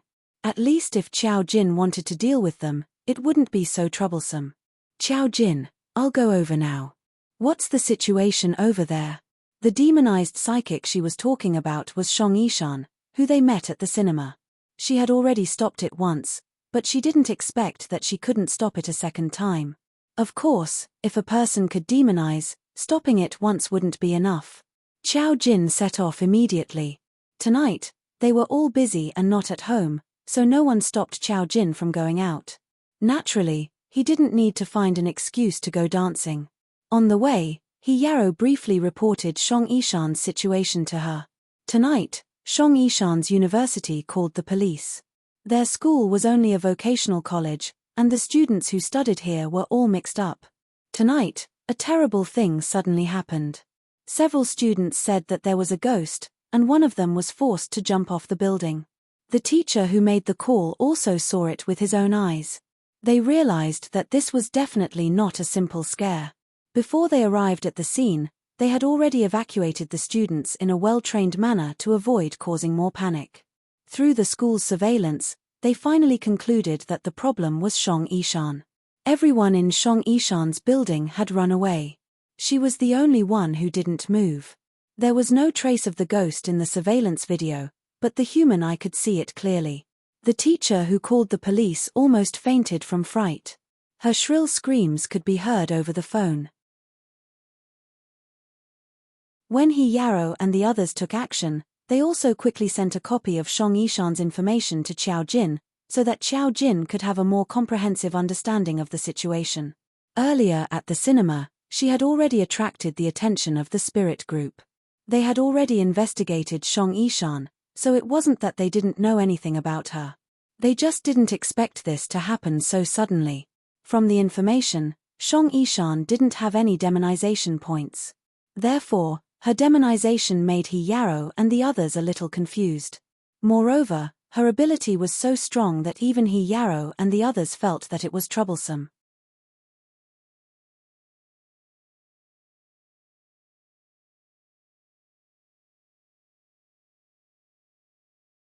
Combined with the incident at the cinema, Yarrow and the others felt that Shang Yishan should be able to summon the ghosts she saw. There must be a time limit and conditions. Otherwise, with Shang Yishan's ability alone, many spiritual readers would not be her match. When Qiao Jin arrived, he immediately saw the gloomy atmosphere of the school. As if it was controlled by an invisible net, the entire school exuded a lifeless aura. She blinked and paid the driver. Then, she sighed softly. What a coincidence. There was indeed a reason why Shang Yishan was so powerful. At this time, the school gate was guarded by the police who were summoned at the same time and did not know the truth. They didn't know what was going on inside, but at least they had to make sure that the people outside couldn't break in.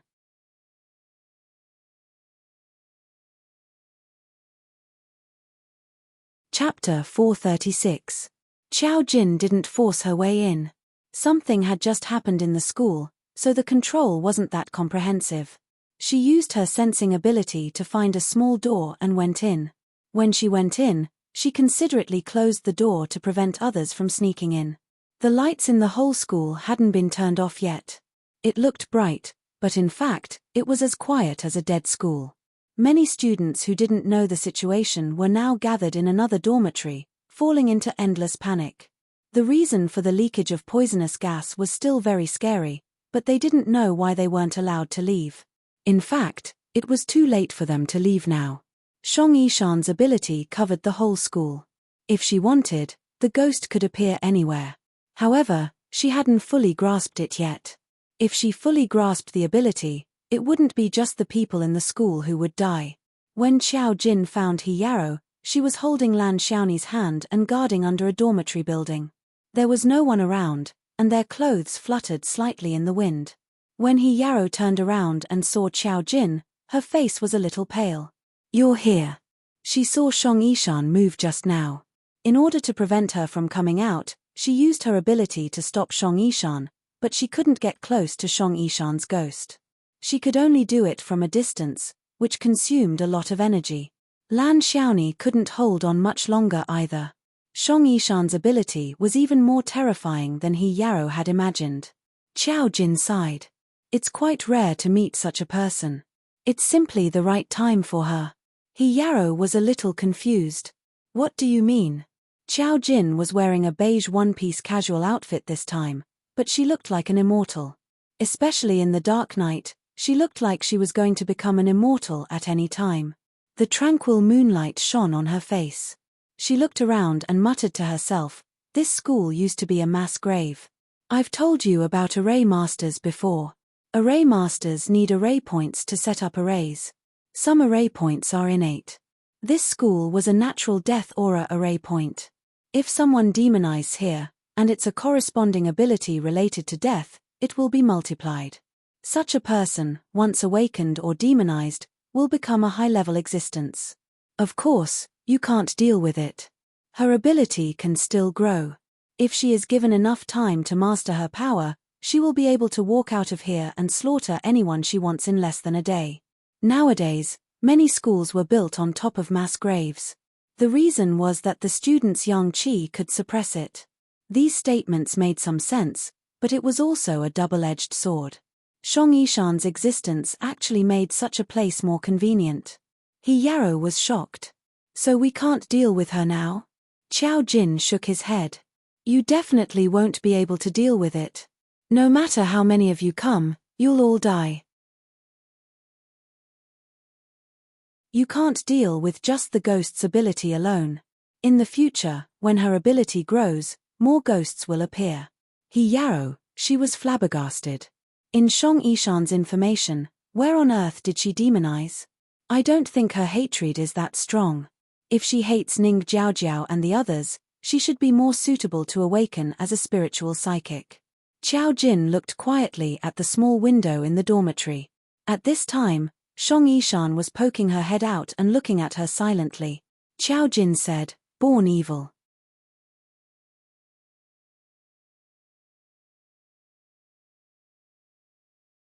Chapter 437. She narrowed her eyes at Shang Yishan and said to He Yarrow, "I'll go up and meet her." He Yarrow was a bit worried. "Then be careful." Xiao Jin said, "I'll be fine. I just want to see if there's a chance." He Yarrow was a bit confused. "What chance?" "In the past, I thought that a demonized person wouldn't be able to regain their rationality, but Duan Yanru's matter made me see something different. She had clearly accepted her ability and demonized, but she was still able to regain her rationality at the crucial moment. Shang Yishan's demonization is a bit strange. I want to see if there's a way to figure it out. If there's no way, I'll just eliminate her and not let her leave here." As she spoke, she walked into the dormitory. He Yarrow looked at Xiao Jin in a daze for a moment. Could a demonized spiritualist regain their rationality? She was a bit confused. She had never seen such a thing in all these years. Their mission was to subdue demonized spiritualists and hand them over to headquarters. Lan Xiaoni watched as Xiao Jin walked in and whispered, "Godmother, the thing inside is too powerful. Isn't big sister Xiao afraid?" He Yarrow held Lan Xiaoni's hand. "It's fine. Your big sister Xiao knows what she's doing. Since she dares to go in, it means she's not afraid." Xiao Jin walked into the dormitory. Because he had fled in a hurry, the dormitory was bright. The lights were not extinguished, but there was a strange aura circulating in the room. Occasionally, the lights would flicker as if they were leaking electricity. It was quiet, and even the sound of breathing couldn't be heard. It was too terrifying. Shang Yishan lived on the 3rd floor. She didn't encounter any obstruction as she walked up the stairs.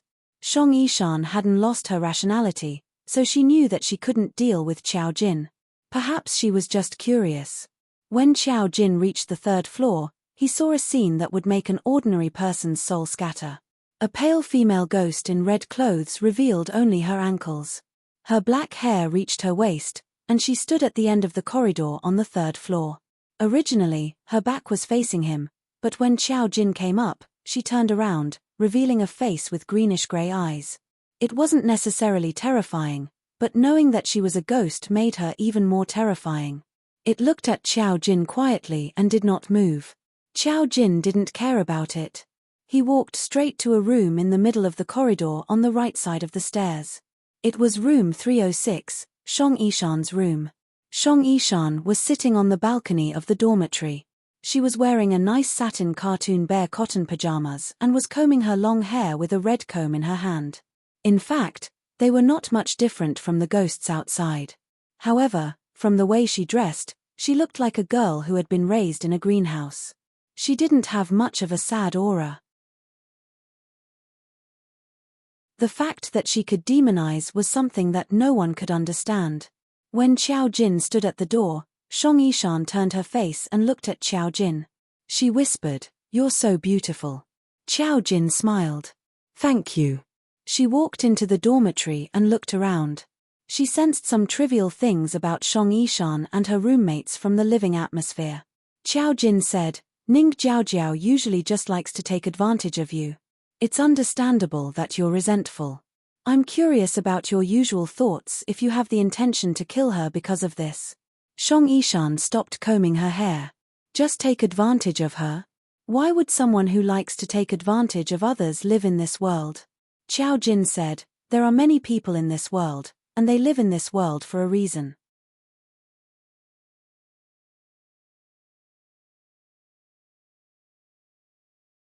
Chapter 438. Shang Yishan chuckled softly. That smile seemed a little sinister at this time. "I wanted to kill her that day at the cinema. You shouldn't have saved her. Now you'll only harm more people." Xiao Jin smiled and said, "Since I'm here, I won't give you a chance to do it. You don't have to push the blame to me. You're the one who wanted to kill her. I stopped you at that time to give you a chance. Now it seems that you don't cherish it. What do you know?" Shang Yishan sat up abruptly and looked at Xiao Jin. "They usually gather together to talk bad about me, bully me, and take advantage of me. Just like my stepmother. My father clearly said that he wouldn't have any other children with me. Why does my brother still exist? Those who deceive me deserve to die. They all deserve to die." Along with this sentence, the air became stagnant, as if some kind of aura had exploded. The red-clothed female ghost screamed and appeared behind Xiao Jin in a flash. Her black nails suddenly grew sharply, as if she was going to pinch Xiao Jin's fragile neck. However, Xiao Jin just waved his hand gently, and she froze, unable to move half a step. Xiao Jin approached Shang Yishan. "So this is what you think in your heart? Anyone who deceived you deserves to die, right? You even want to kill your own parents." Shang Yishan's thoughts had been born from the darkness for a long time. Ning Jiaojiao and the people at school were only catalysts. The real reason was probably born in Shang Yishan's family. I didn't." At this time, Shang Yishan's eyes flashed, and she quibbled a little. However, her denial proved that Xiao Jin guessed correctly. Xiao Jin smiled and said, "Let me see what your parents did to you." She stretched out a white hand, and Shang Yishan subconsciously avoided it. That hand didn't touch Shang Yishan, but it seemed that there was an invisible force controlling Shang Yishan, making her unable to move. The red dots in Xiao Jin's eyes flickered. He saw everything that happened to Shang Yishan from her body. However, her parents, on the other hand, had divorced peacefully. It was human nature for them to be unable to continue living with their relationship. Shang Yishan had been brought up well since she was young. It was also her own choice to choose to follow her father. Her father had promised her that he wouldn't have another child, but after meeting Shang Yishan's stepmother, he couldn't help but give birth to her younger brother. Her stepmother actually treated her well, but Shang Yishan was completely against it. The darkness in her heart had reached its peak ever since her younger brother was born. She felt that her younger brother had taken everything away from her. There was not a moment when she did not want to kill her younger brother. She even viewed the people around her with hostility. She once tried to push her stepmother down the stairs, but she was too young at the time and did not succeed. Ning Jiaojiao's appearance was just a catalyst. At school, Shang Yishan's personality was dark and antisocial. Ning Jiaojiao thought that Shang Yishan was easy to bully, but she didn't expect that she would become a stepping stone on Shang Yishan's demonization path. Now that she was demonized, not only did she want to kill the people at school, but she also wanted to kill a lot of people, including the teachers at school who made her feel uncomfortable with just one sentence. Qiao Jin had met countless demonized people. Most of them, at least in the early stages, targeted the people they wanted to kill. It was the first time he saw someone like Shang Yishan who killed people indiscriminately. If Qiao Jin had come a little later, her plan might have succeeded.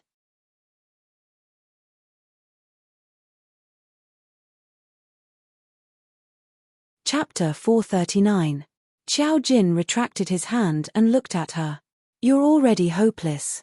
If Duan Yanru was the ultimate good, then Shang Yishan was the ultimate evil. It was just that this kind of evil did not have the time to show itself and was discovered too quickly. Shang Yishan shrieked, "What right do you have to say that about me?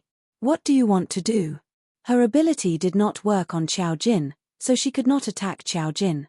This made her feel that something was wrong. Such a person should be dealt with quickly. Shang Yishan had just been demonized. Even if she took her spirit seed now, she might do it again. At that time, her destructive power would increase exponentially. But Qiao Jin felt that there was a turning point in Shang Yishan's life, and it seemed to be preventing her from doing anything. Was it karma? Qiao Jin frowned and looked at Shang Yishan in confusion. This was the disadvantage of having a hard fate. Shang Yishan's fate was hard, and Qiao Jin wasn't a spiritualist, so he couldn't see her future. There was no doubt that she was evil. Since she wasn't allowed to do anything, Qiao Jin directly took Shang Yishan's spirit seed. Shang Yishan shrieked. She knew that something was wrong. As the spirit seed disappeared, the red-clothed female ghost also disappeared. Shang Yishan was covered in sweat, and she collapsed on the ground. She looked at Qiao Jin with hatred. Even at this time, she didn't fear Qiao Jin. She only felt endless hatred. She knew that she had lost her strength. Qiao Jin had taken her strength. Qiao Jin looked at her indifferently and pinched his chin. What's wrong with you? I'll find out sooner or later. She looked at Shang Yishan and smiled. We'll meet again sooner or later. This sooner or later made Shang Yishan feel a chill in her heart. When Qiao Jin went downstairs, another team of spiritualists had already arrived. Following them was a team that was going to deal with the aftermath of this matter. Professional cleanup. Another team leader asked He Yarrow directly, "Is he still up there?" He Yarrow wanted to say that Qiao Jin had gone up, but she suddenly heard an ethereal female voice saying, "Don't reveal me." The voice seemed to come from a faraway place. He Yarrow immediately realized that Qiao Jin must have a way to hide their tracks. She immediately said, "Yes, we've been here all this time. We haven't left." At the same time, he pinched Lan Xiaoni's palm. Lan Xiaoni was smart. Seeing that He Yarrow didn't say anything, she naturally wouldn't say anything about Qiao Jin. The captain frowned and said, "Is it very troublesome?" He Yarrow nodded. "It's extremely troublesome. We can't deal with it at all." She did not reveal the information provided by Qiao Jin. She predicted that these people would definitely notice something, and by then, they would not be the ones to deal with them. As expected, the team leader who came to ask for help didn't dare to bring his team up directly. In less than 10 minutes, an order came from the top, saying that the matter would be transferred to another team, and that He Yarrow and her team could go back and rest. Other than He Yarrow, even Yu Xie and the others didn't understand why the top would give such an order. Didn't transferring to another team also mean that they needed help? Why didn't they let them help? However, they didn't know how terrifying a high-level spiritualist was and the existence of a formation master. The top probably also noticed the problem with Shang Yishan, but they didn't know that it had been solved. They directly let another team take over.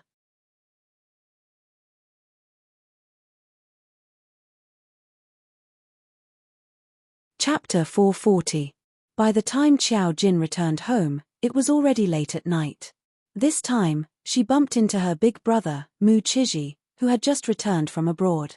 When Mu Chiji saw Xiao Jin return home in the middle of the night, his deep frown showed how dissatisfied he was. He asked, "Where did you go?" "Xiao Jin, disco." Mu Chiji. The scene was very suffocating. Mu Chiji was a little annoyed.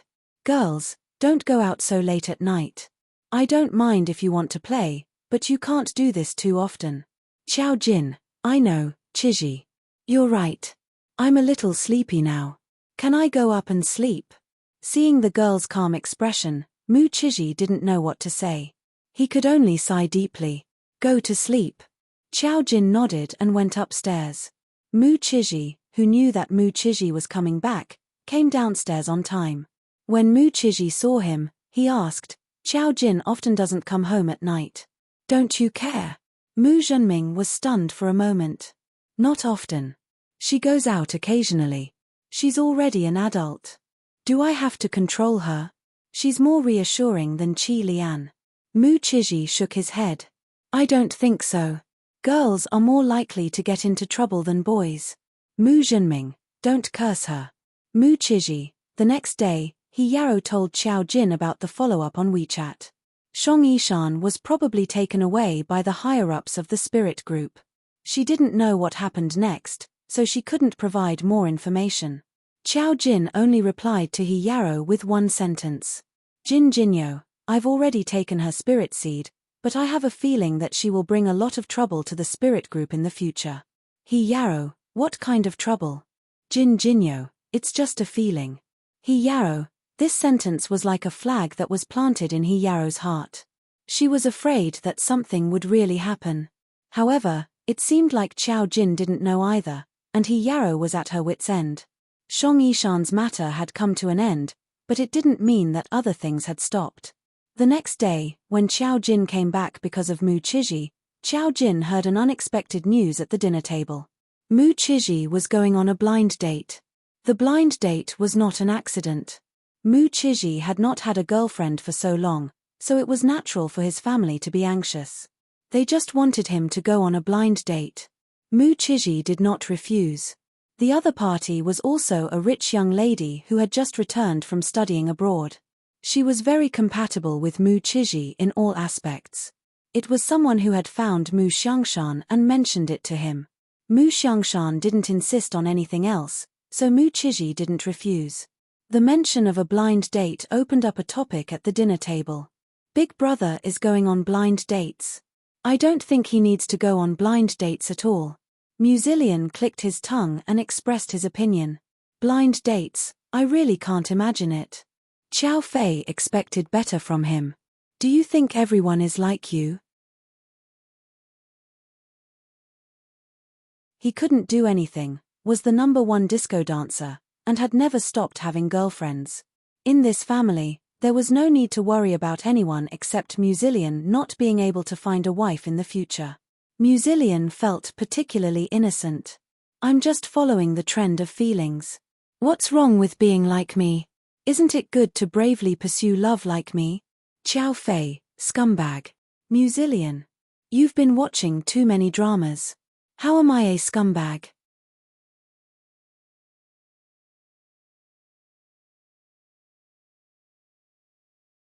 Chapter 441. Xiao Fei. This relationship stopped for a day and the next one picked up. If you're not a scumbag, then what are you? Musilian. Your son is handsome, confident, and popular. I don't lack girls chasing after me. She has already confessed to me. If I don't reject her, should I still be immersed in the pain of my previous relationship? Do you want me to learn from the other 3 single dogs in our family? In this family, he was the only one who attracted girls. Look at Big Brother, Second Brother, and then look at Xiao Jin. None of them even dated. Musilian felt that this society was too perverted. As soon as he finished speaking, he was attacked by eyes from all directions. Musilian shut his mouth resentfully. Mu Zhenming continued to talk about the girl. I've heard about the girl. She's good. If you're interested, we won't interfere. It's up to you to choose. These words were naturally directed at Mu Chiji. Mu Chiji only nodded. Mu Xiangshan probably felt that the room wasn't too lively. At this time, he looked at Qiao Jin. Qiao Jin, don't just eat. Tell your big brother's fortune.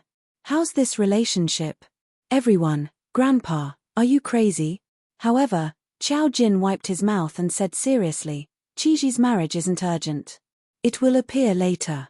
She had seen the marriage lines of the 3 members of the Mu family. Mu Chiji and Mu Zichu were the kind of people who would be stable for life after meeting one girl. Mu Zillion, on the other hand, had some twists and turns. He would probably attract some rotten girls.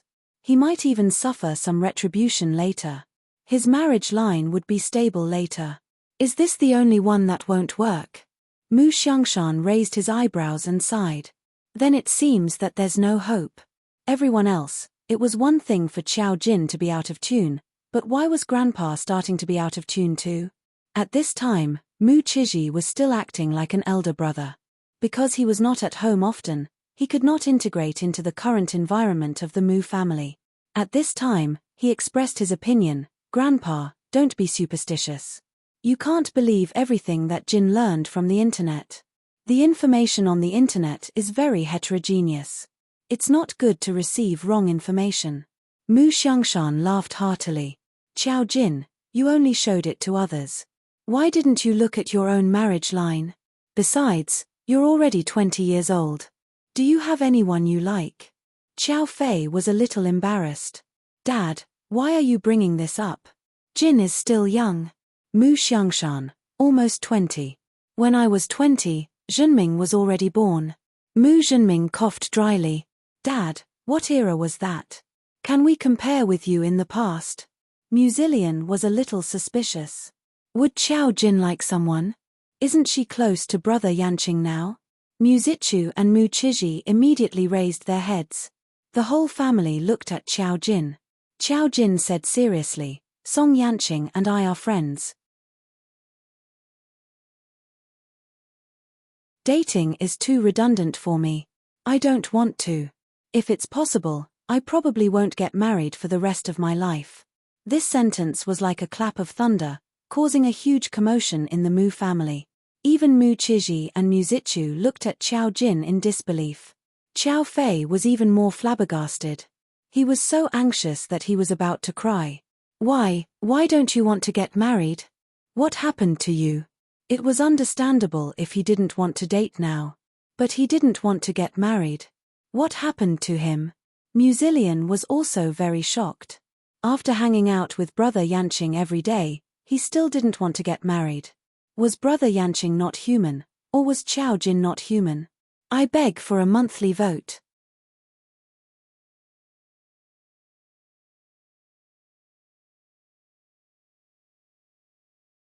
Chapter 442.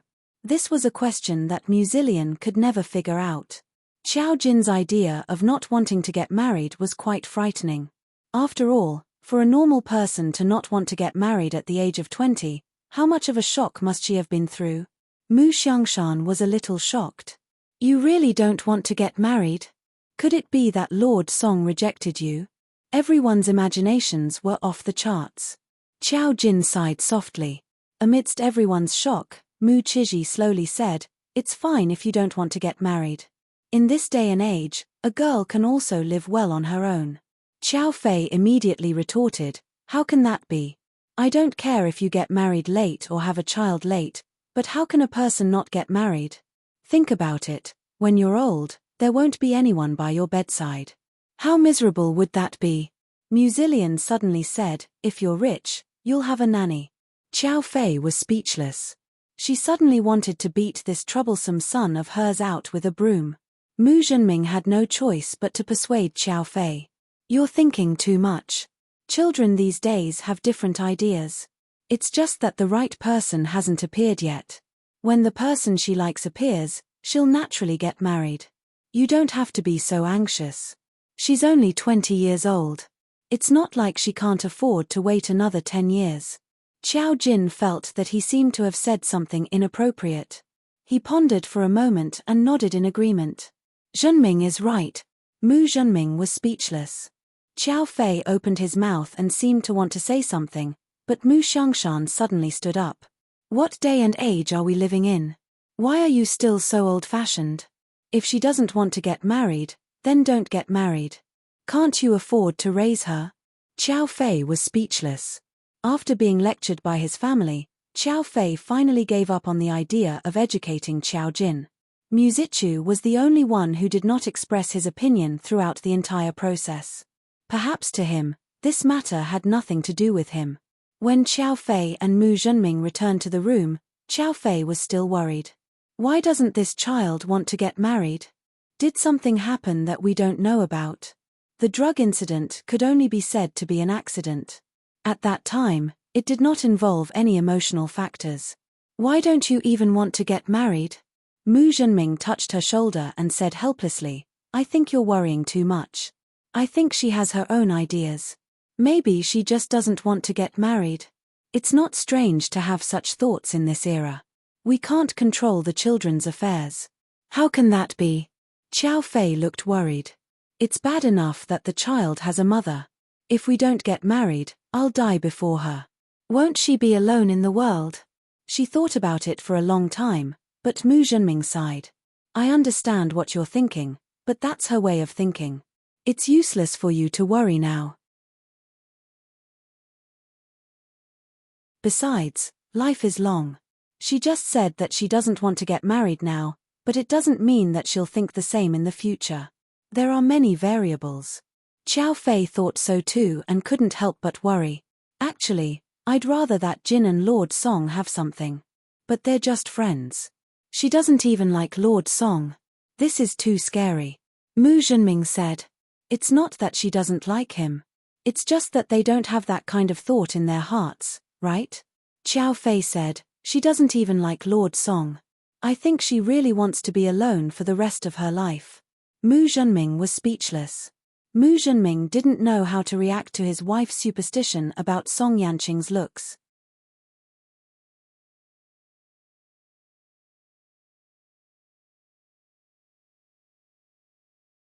Chapter 443. The next day, Mu Qizhi went on a blind date, and Qiao Jin didn't stay idle either. It wasn't that she didn't want to stay idle, but she was dragged by Mu Zillion to watch Mu Qizhi go on a blind date. Peeping. She didn't understand Mu Zillion's bad taste, but Mu Zillion said with conviction, you stay at home every day and don't go anywhere. I think you're going to rot. Big Brother's blind date is such an important thing. Don't you know how to read fortunes? Go to the scene and help him take a look. Qiao Jin was silent for a moment. I think Qizhi believes it. It's not appropriate for us to be there. Mu Zillion, who said we have to be there? Can't we just not let Big Brother know? So she was dragged along. Mu Qizhi had told them the location of the blind date last night, so they knew where it was. The first blind date was for people with status and reputation, so naturally, it was at a place that required an appointment. It was a Western restaurant on a building. The restaurant was on the balcony, and one could overlook the city from midair. It was quite spectacular. The scenery was extraordinary, and so was the extra money. There weren't many people eating, so it was easy to be noticed if they sat together. So Qiao Jin and Mu Zillion sat on the other side of the restaurant, one building away from Mu Qizhi. They could only vaguely see each other's shadows. Qiao Jin put her elbows on the table and rubbed her chin with her fingers. She felt something unusual. She looked down and saw a wave of energy. He was familiar with the energy that remained in this place. Song Yanqing did it here. She tilted her head and looked down. If someone with acrophobia came here, they would definitely fall into a state of dizziness and their legs would probably go weak on the spot. Mu Zillion saw that Mu Qizhi's woman hadn't arrived yet, so he gossiped with Qiao Jin. Hey, something happened here a few days ago. Qiao Jin looked up at him. What's the matter? Mu Zillion was extremely gossipy. It said that a rich second generation overseas drove a sports car and got high on drugs. Right below this building, he stepped on the accelerator and crashed into the marble sculpture. The car was destroyed on the spot. TSK, TSK, TSK. It's not easy to be born in a rich family, but you don't cherish it. How can you touch drugs? Qiao Jin, Is this the reason why you don't do anything other than disco? Musilian. What do you mean? Mocking me. Who would have thought that Musilian, a second-generation rich kid, would have such awareness? Qiao Jin smiled. Her smile was extremely beautiful. Her pair of eyes were like crescent moons. It looked particularly moving. Musilian tilted his head. Don't smile at me. I don't buy it. Qiao Jin, oh. If Qiao Jin wasn't related to him, Musilian might have thought about it. Unfortunately, Qiao Jin was his sister. Even if they weren't related by blood, it was still a joke. Musilian sighed. Musilian looked in Mu Qiji's direction and his eyes lit up. Hurry, hurry, hurry. She's here. The person he was talking about was naturally Mu Qiji's blind date. Qiao Jin turned around and saw a noble girl with long, flowing hair. She was wearing a white, tight-fitting dress and a suit jacket of the same color. In terms of aura, she was indeed very good. Her figure was also very good.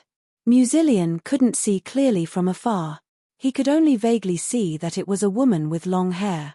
Ah, her figure is not bad. Men would naturally look at a woman's figure first. Qiao Jin furrowed her brows as she looked at him.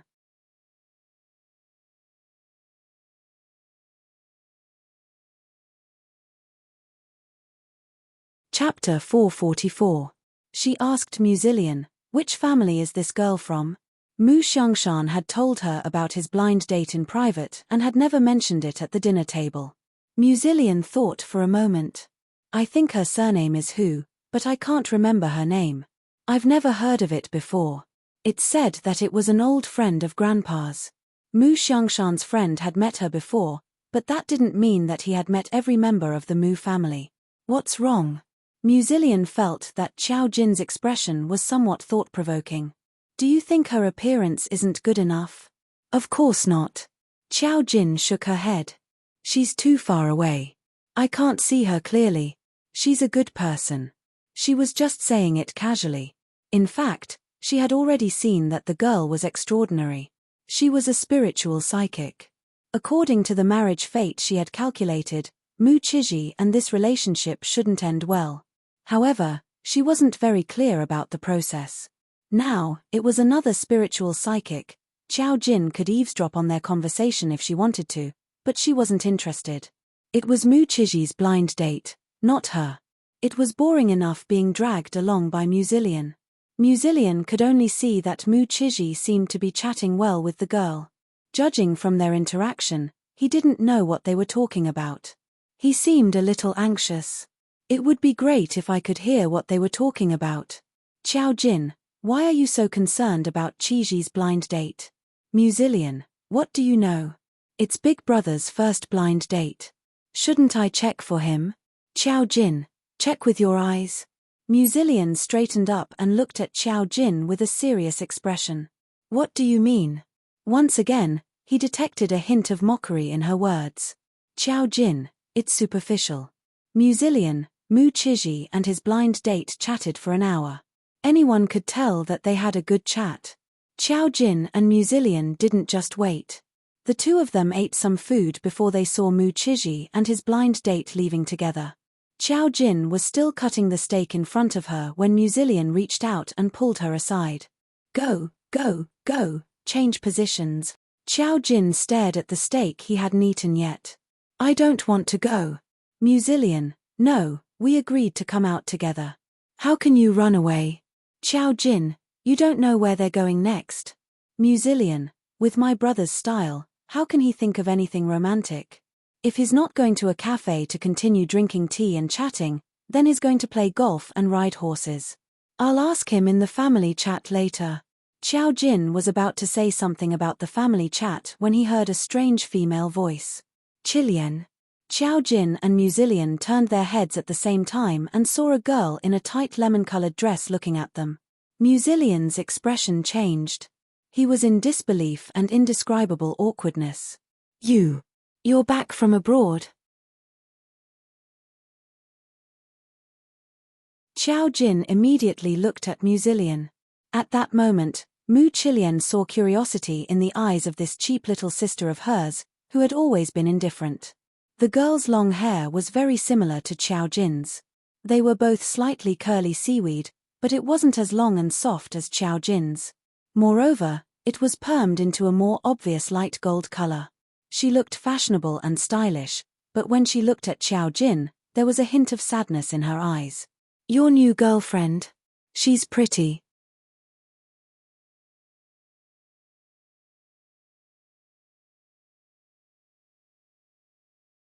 Chapter 445. Musilian's eagerness to look for his elder brother had completely disappeared. He sat in his seat as if he was glued to it. He was a little stiff and could not move. Hearing this, he only faintly replied, "Millimeter." She actually wanted to lie? Qiao Jin looked at the girl with a smile. "No, I'm his relative." Musilian, it was fine to clarify, but what kind of magical word was relative? Would it kill him to say that he was a sister? Relative? The girl, who had heard Musilian admit it, looked a little disappointed. Now that she heard it, she looked at Musilian strangely and said self-deprecatingly, "Why are you lying to me? Are you afraid that I will pester you?"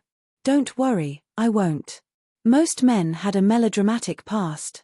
It seemed that Musilian was not surprised. He had encountered his own melodramatic past.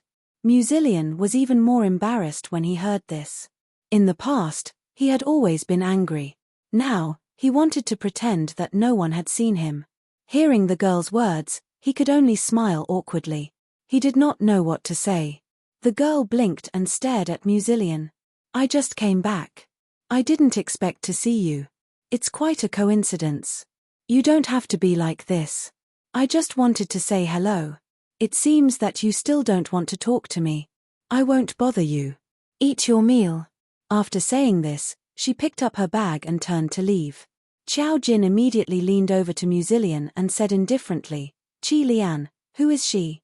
Musilian's face was wooden. "What if I say I don't want to say?" "Qiao Jin, I want to hear." "Musilian, do you know how to write the word reserved?" At this time, Musilian was so worried that he wanted to take out a cigarette and smoke. He leaned back in his chair, put one hand on the table, and turned to look at the scenery outside the building. He actually had the vicissitudes of a mature man. Then, he told Qiao Jin a melodramatic story. Musilian's character was obvious. He was a playboy when he was in school. At that time, he and Musichu were the most popular people in the school. There were countless girls chasing after them. Compared to Musichu's cold attitude, Musilian basically didn't reject anyone. He hadn't done anything like two-timing, but his relationship gap wouldn't last long. If he was too popular, this relationship might end in 3 days, and the next relationship would start the next day. The girl just now was called Ying Chongrue. In the second year of high school, she was in the class next to Musilian. She was the prettiest girl in the class. Her grades were especially good and she was also very arrogant. However, she fell in love with Musilian. When she confessed to Musilian, it happened to be when he broke up with his girlfriend. He didn't reject her. When he was with Ying Chongrue, it gave Musilian a special feeling of novelty. Ying Chongrue was very good in her studies, and she was very simple. She liked him wholeheartedly. It was just that her family wasn't very good.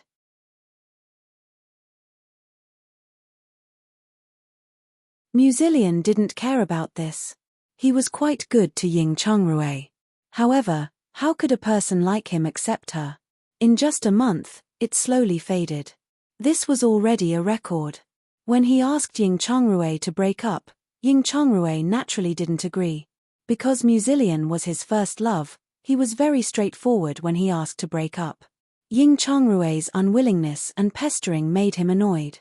Moreover, there were rumors in the school that Musilian broke up with her because he disliked her family. Musilian didn't agree with this.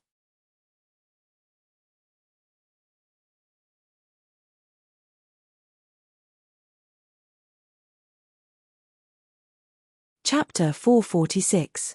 I swear to God, I was very good to her back then. I didn't even hesitate to buy things for her, even though she basically didn't accept them. Musilian thought about this and got to the most important part. He was a little worried. I was quite conflicted about her. I didn't expect that after I dumped her, she would be bullied by a few girls in school who liked me. Her life was very difficult, and she was forced to transfer schools. I only found out the reason later. This sounded melodramatic, but it was actually so real. The girls who liked Musilian were unwilling to give up, so they would gang up on Ying Chongrui, who wasn't very good. It was precisely because of her poor family background that others thought that she was climbing the Musilian ladder. Once she was dumped, she became a target. That's why I've always felt quite embarrassed because of this. This was also the only time in Musilian's rich history of relationships that he felt a little guilty about. Later, I found out that her grades were quite good at another school and she was accepted by a famous foreign university. In her third year of high school, she was directly recommended to study abroad. I haven't seen her for a few years, but now it seems that she's doing well. She could even come here to eat. This made Musilian feel a little comforted. After hearing this, Qiao Jin said, "It sounds like she's someone you're not worthy of." Musilian. Am I your brother or not? Qiao Jin stroked his chin. Don't worry. I can see that she doesn't have any marriage ties with you. There's a high chance that she won't have any contact with you anymore. You don't have to worry about some melodramatic things happening. Musilian. Do you think your words can be true? She has a good future overseas. She could have stayed overseas. Now that she's back, what if she's doing it for me? Qiao Jin hesitated, and Mu Chilian suddenly felt that she might not be able to say anything good with her hesitant look. His face immediately darkened.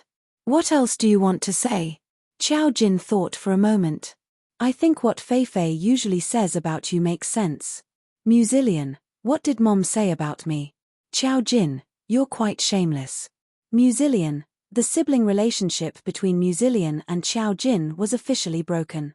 He left Qiao Jin behind and angrily went to find his friends to dance. Before he left, he even took the initiative to pay the bill. Mu Chiji's blind date was still going on. Musilian was so angry that he ran away. Qiao Jin was bored, so he went downstairs for a walk. Coincidentally, there was a department store below the building. When she went down, someone called her. She turned around and saw that it was Ying Chongrui who had just left. The girl had a bright and youthful face. It was no wonder that Musilian, who only looked at faces, would fall for her.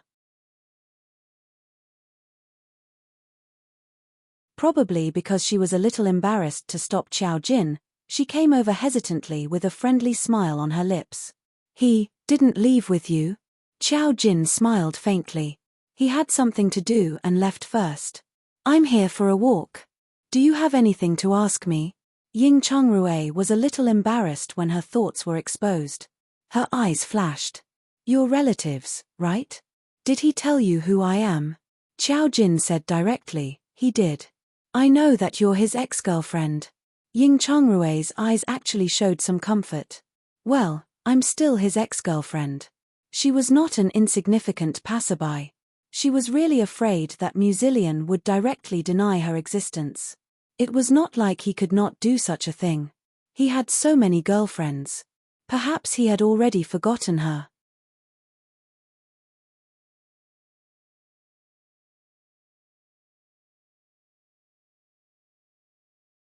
Chapter 447. Qiao Jin still had a faint smile on her face, looking very amiable. Ying Chongrui looked at her a few times and suddenly smiled. I haven't seen you before. Are you his cousin? Qiao Jin shook her head. Kind of brother and sister. I'm the daughter his mother adopted. Ying Chongrui was a little surprised. She didn't expect that there was such a thing in Musilian's family. However, she knew very little about Musilian. Then Ying Chongrui realized that her reaction was a little too much. Even if they were adopted siblings, it had nothing to do with her. It was already a little inappropriate for her to shamelessly come over to ask for information. She immediately smiled and said, Actually, I just wanted to ask about him casually.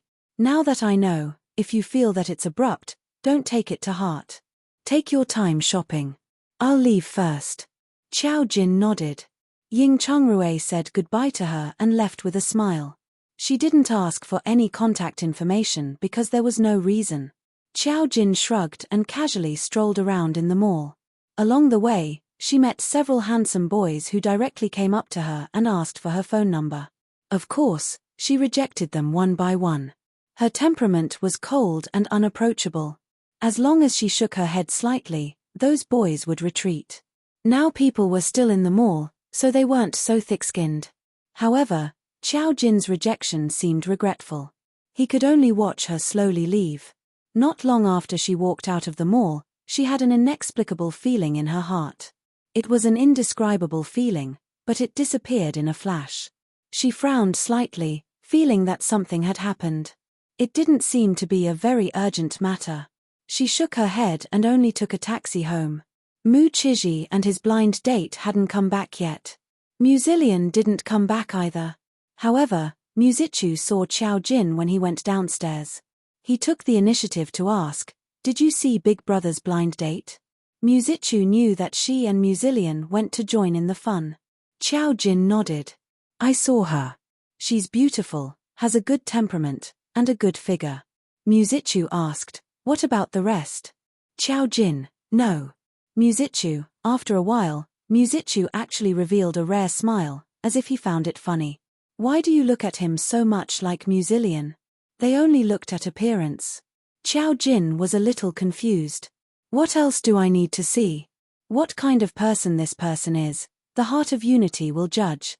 I'm not the one who went on the blind date." "Yes." Musichu looked behind her. "He didn't come back with you?" Xiao Jin said, "I bumped into one of his ex-girlfriends. He might have had other thoughts, so he ran away."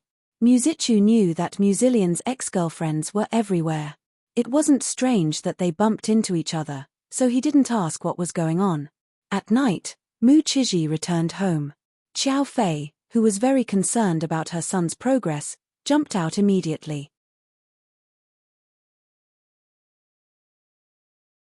She asked Mu Chiji with starry eyes, "Mu Chiji, how was it? Did you have a good chat with Miss Hu?" Mu Chiji nodded with a faint smile on his lips. "It was okay." If he said it was okay, it meant that it was a good chat. Xiao Fei was a little emotional. "Oh, you already have a girlfriend. Mom can put down the stone in her heart. We're still friends. Miss Hu needs to think about it. I also need to think about it." Although it was a blind date, it wasn't the kind that was in a hurry to establish a relationship. He and Miss Hu had a good relationship, but it wasn't the time to directly settle down.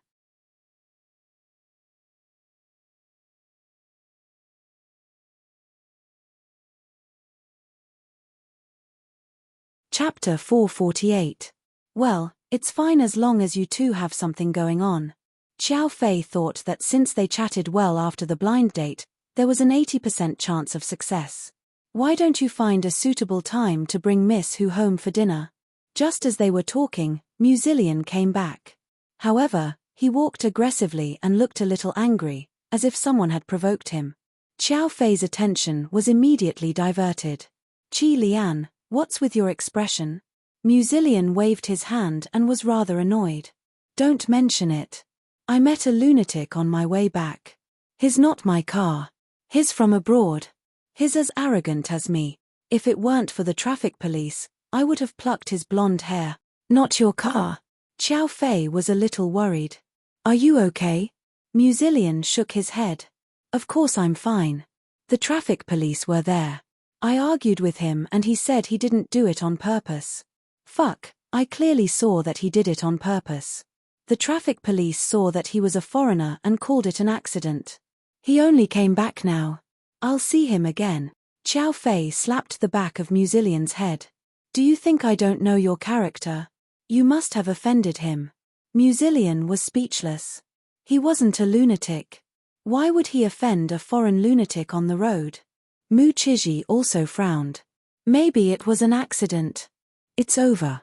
But when can you change your temper? Who did you learn it from?" Musilian heard Mu Chiji's words and immediately shut his mouth. At this time, most of the family members were back and it was time for dinner. Xiao Jin also saw Musilian when she went downstairs. She saw the grey aura above Musilian's head. Musilian was now in the Mu family. Logically speaking, Nothing should have happened to him. Now that there was a grey aura, it could only mean that he was targeted. Coincidentally, she heard Mu Zillion complaining to Mu Zhenming that he met a lunatic on his way back. She hesitated for a moment before saying, "Qi Lian, you better be careful when you go out these days." Mu Zillion, although the fraud sister's words were unreliable, Mu Zillion felt a chill run down his spine when he heard her words. Mu Xiangshan raised an eyebrow. "His glabella is black." Qiao Jin nodded. "That's pretty much the case." Mu Xiangshan sighed and looked at Mu Zillion. "Did you hear that? Don't go out for the time being. How dare you go out to dance? Recently, there have been reports of boys being raped when they come home in the middle of the night. How dare you go out to dance?" Everyone, Mu Zhenming almost spat out the soup in his mouth. Qiao Fei also coughed dryly. She said awkwardly, "Dad, what are you talking about? Qi Lian is a boy. Besides, he drives every day." Mu Xiangshan snorted. "In this society, it's not safe to be a man or a woman. Don't you pay attention? Your sister already said that your glabella is black." Mu Zillion thought for a moment and actually agreed. "Maybe. I met that lunatic in the afternoon."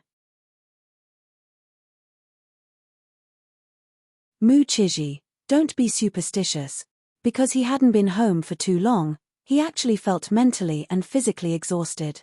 After finishing dinner in a quiet atmosphere, Qiao Jin went upstairs. Her computer was beeping. Naturally, it was business. Ever since she started to limit her income, she handled things much faster. She only needed to take on a few orders. These were all small matters that didn't require much effort.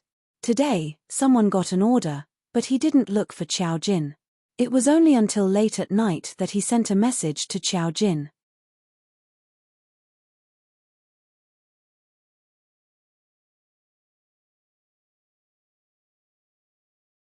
Chapter 449.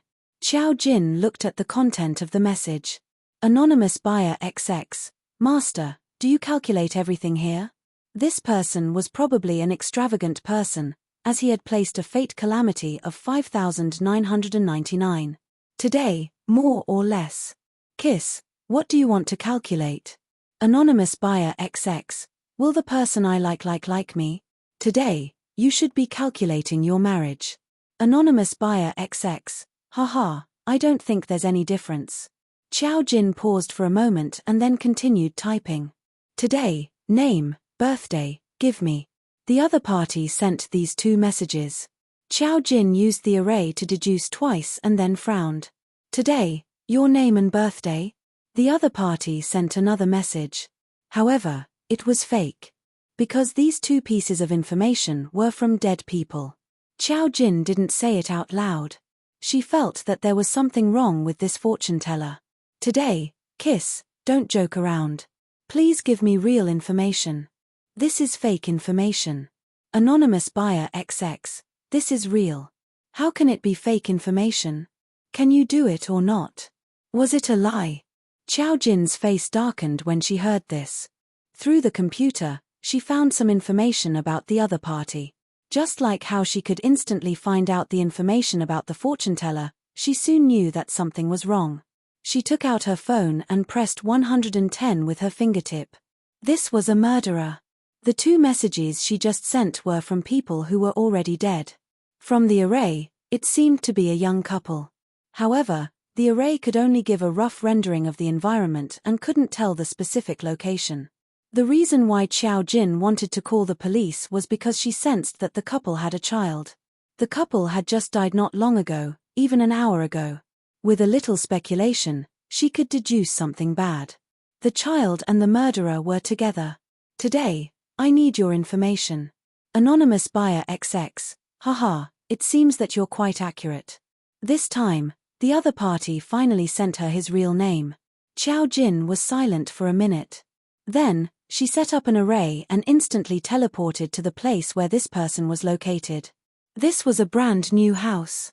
The decorations were warm, simple and generous, and the bedroom was bright. There was a big red bed with the word 11 pasted on it, proving that this was the home of a newlywed couple. If it weren't for the gruesome female corpse lying on the bed and the male corpse with a knife in his back on the ground, perhaps this would have been a very normal family. There was a computer desk next to the wall in front of the bed. A delicate black-haired woman was sitting in front of the computer desk.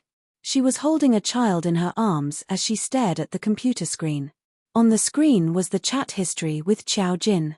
The sudden appearance of a person in the room gave the woman quite a fright. Just as she was about to turn around, a pair of hands landed on her shoulders. The girl's cold words seemed to penetrate her eardrums. "You made me waste a spirit seed, how annoying. Now, give the child to me." Those words seemed to pierce right through her heart, causing the woman to shudder and panic. There was still a trace of crazed pleasure on her face, and there were even traces of blood on her face. Suddenly seeing this kind of thing, she was even more shocked than killing someone herself. She almost couldn't control herself. Trembling, she raised the baby in her arms that was a few months old. The baby was sleeping soundly as if he didn't know anything.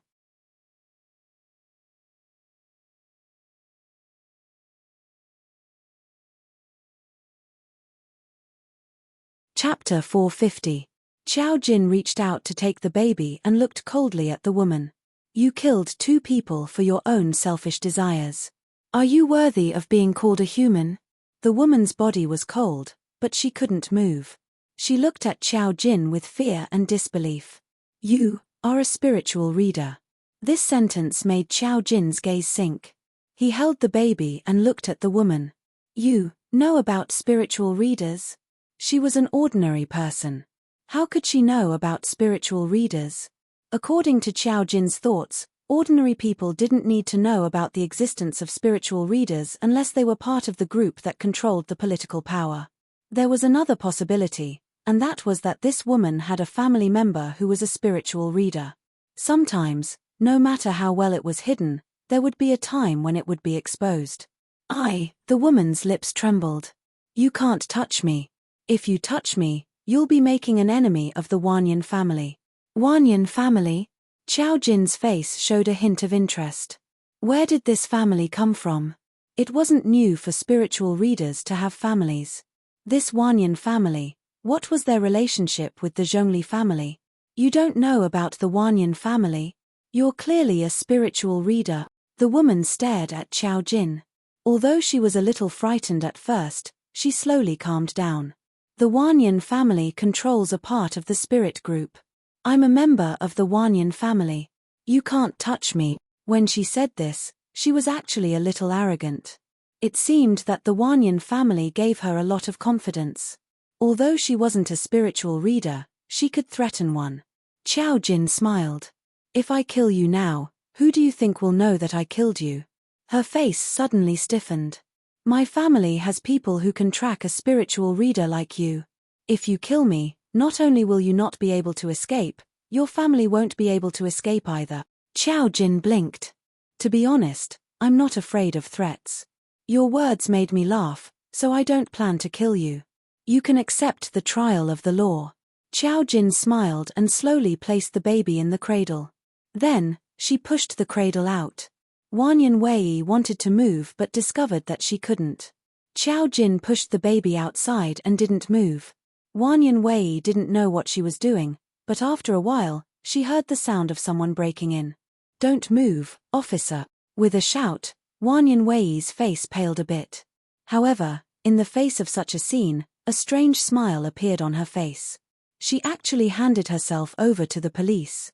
She was really too stupid. A vicious murder case occurred in Nanhu district. A newlywed couple died tragically in their home. The murderer has been arrested.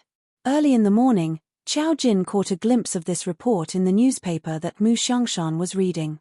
The reporter's actions were also very fast. Mu Xiangshan even commented, "She actually killed someone for love. Are all young people nowadays so perverted?" At the table, Musilian, the only young person at home, felt offended. He ate some porridge and wasn't too happy. "Grandpa, what you said is a small group of young people who are perverted. If you say this outside, People will say that you're shooting a gun. Mu Xiangshan glanced at Musilian. Aren't you a pervert too? Musilian. Was there still a place for him in this family? You're tuning in to the Dreamy Chapters YouTube channel. We're so grateful for your support, and don't forget to subscribe to join us on this incredible journey through captivating stories. Your generosity through donations truly makes a world of difference, as it's the primary source of revenue that allows me to expand and enhance this channel for you. Thank you from the bottom of my heart for being a part of this adventure.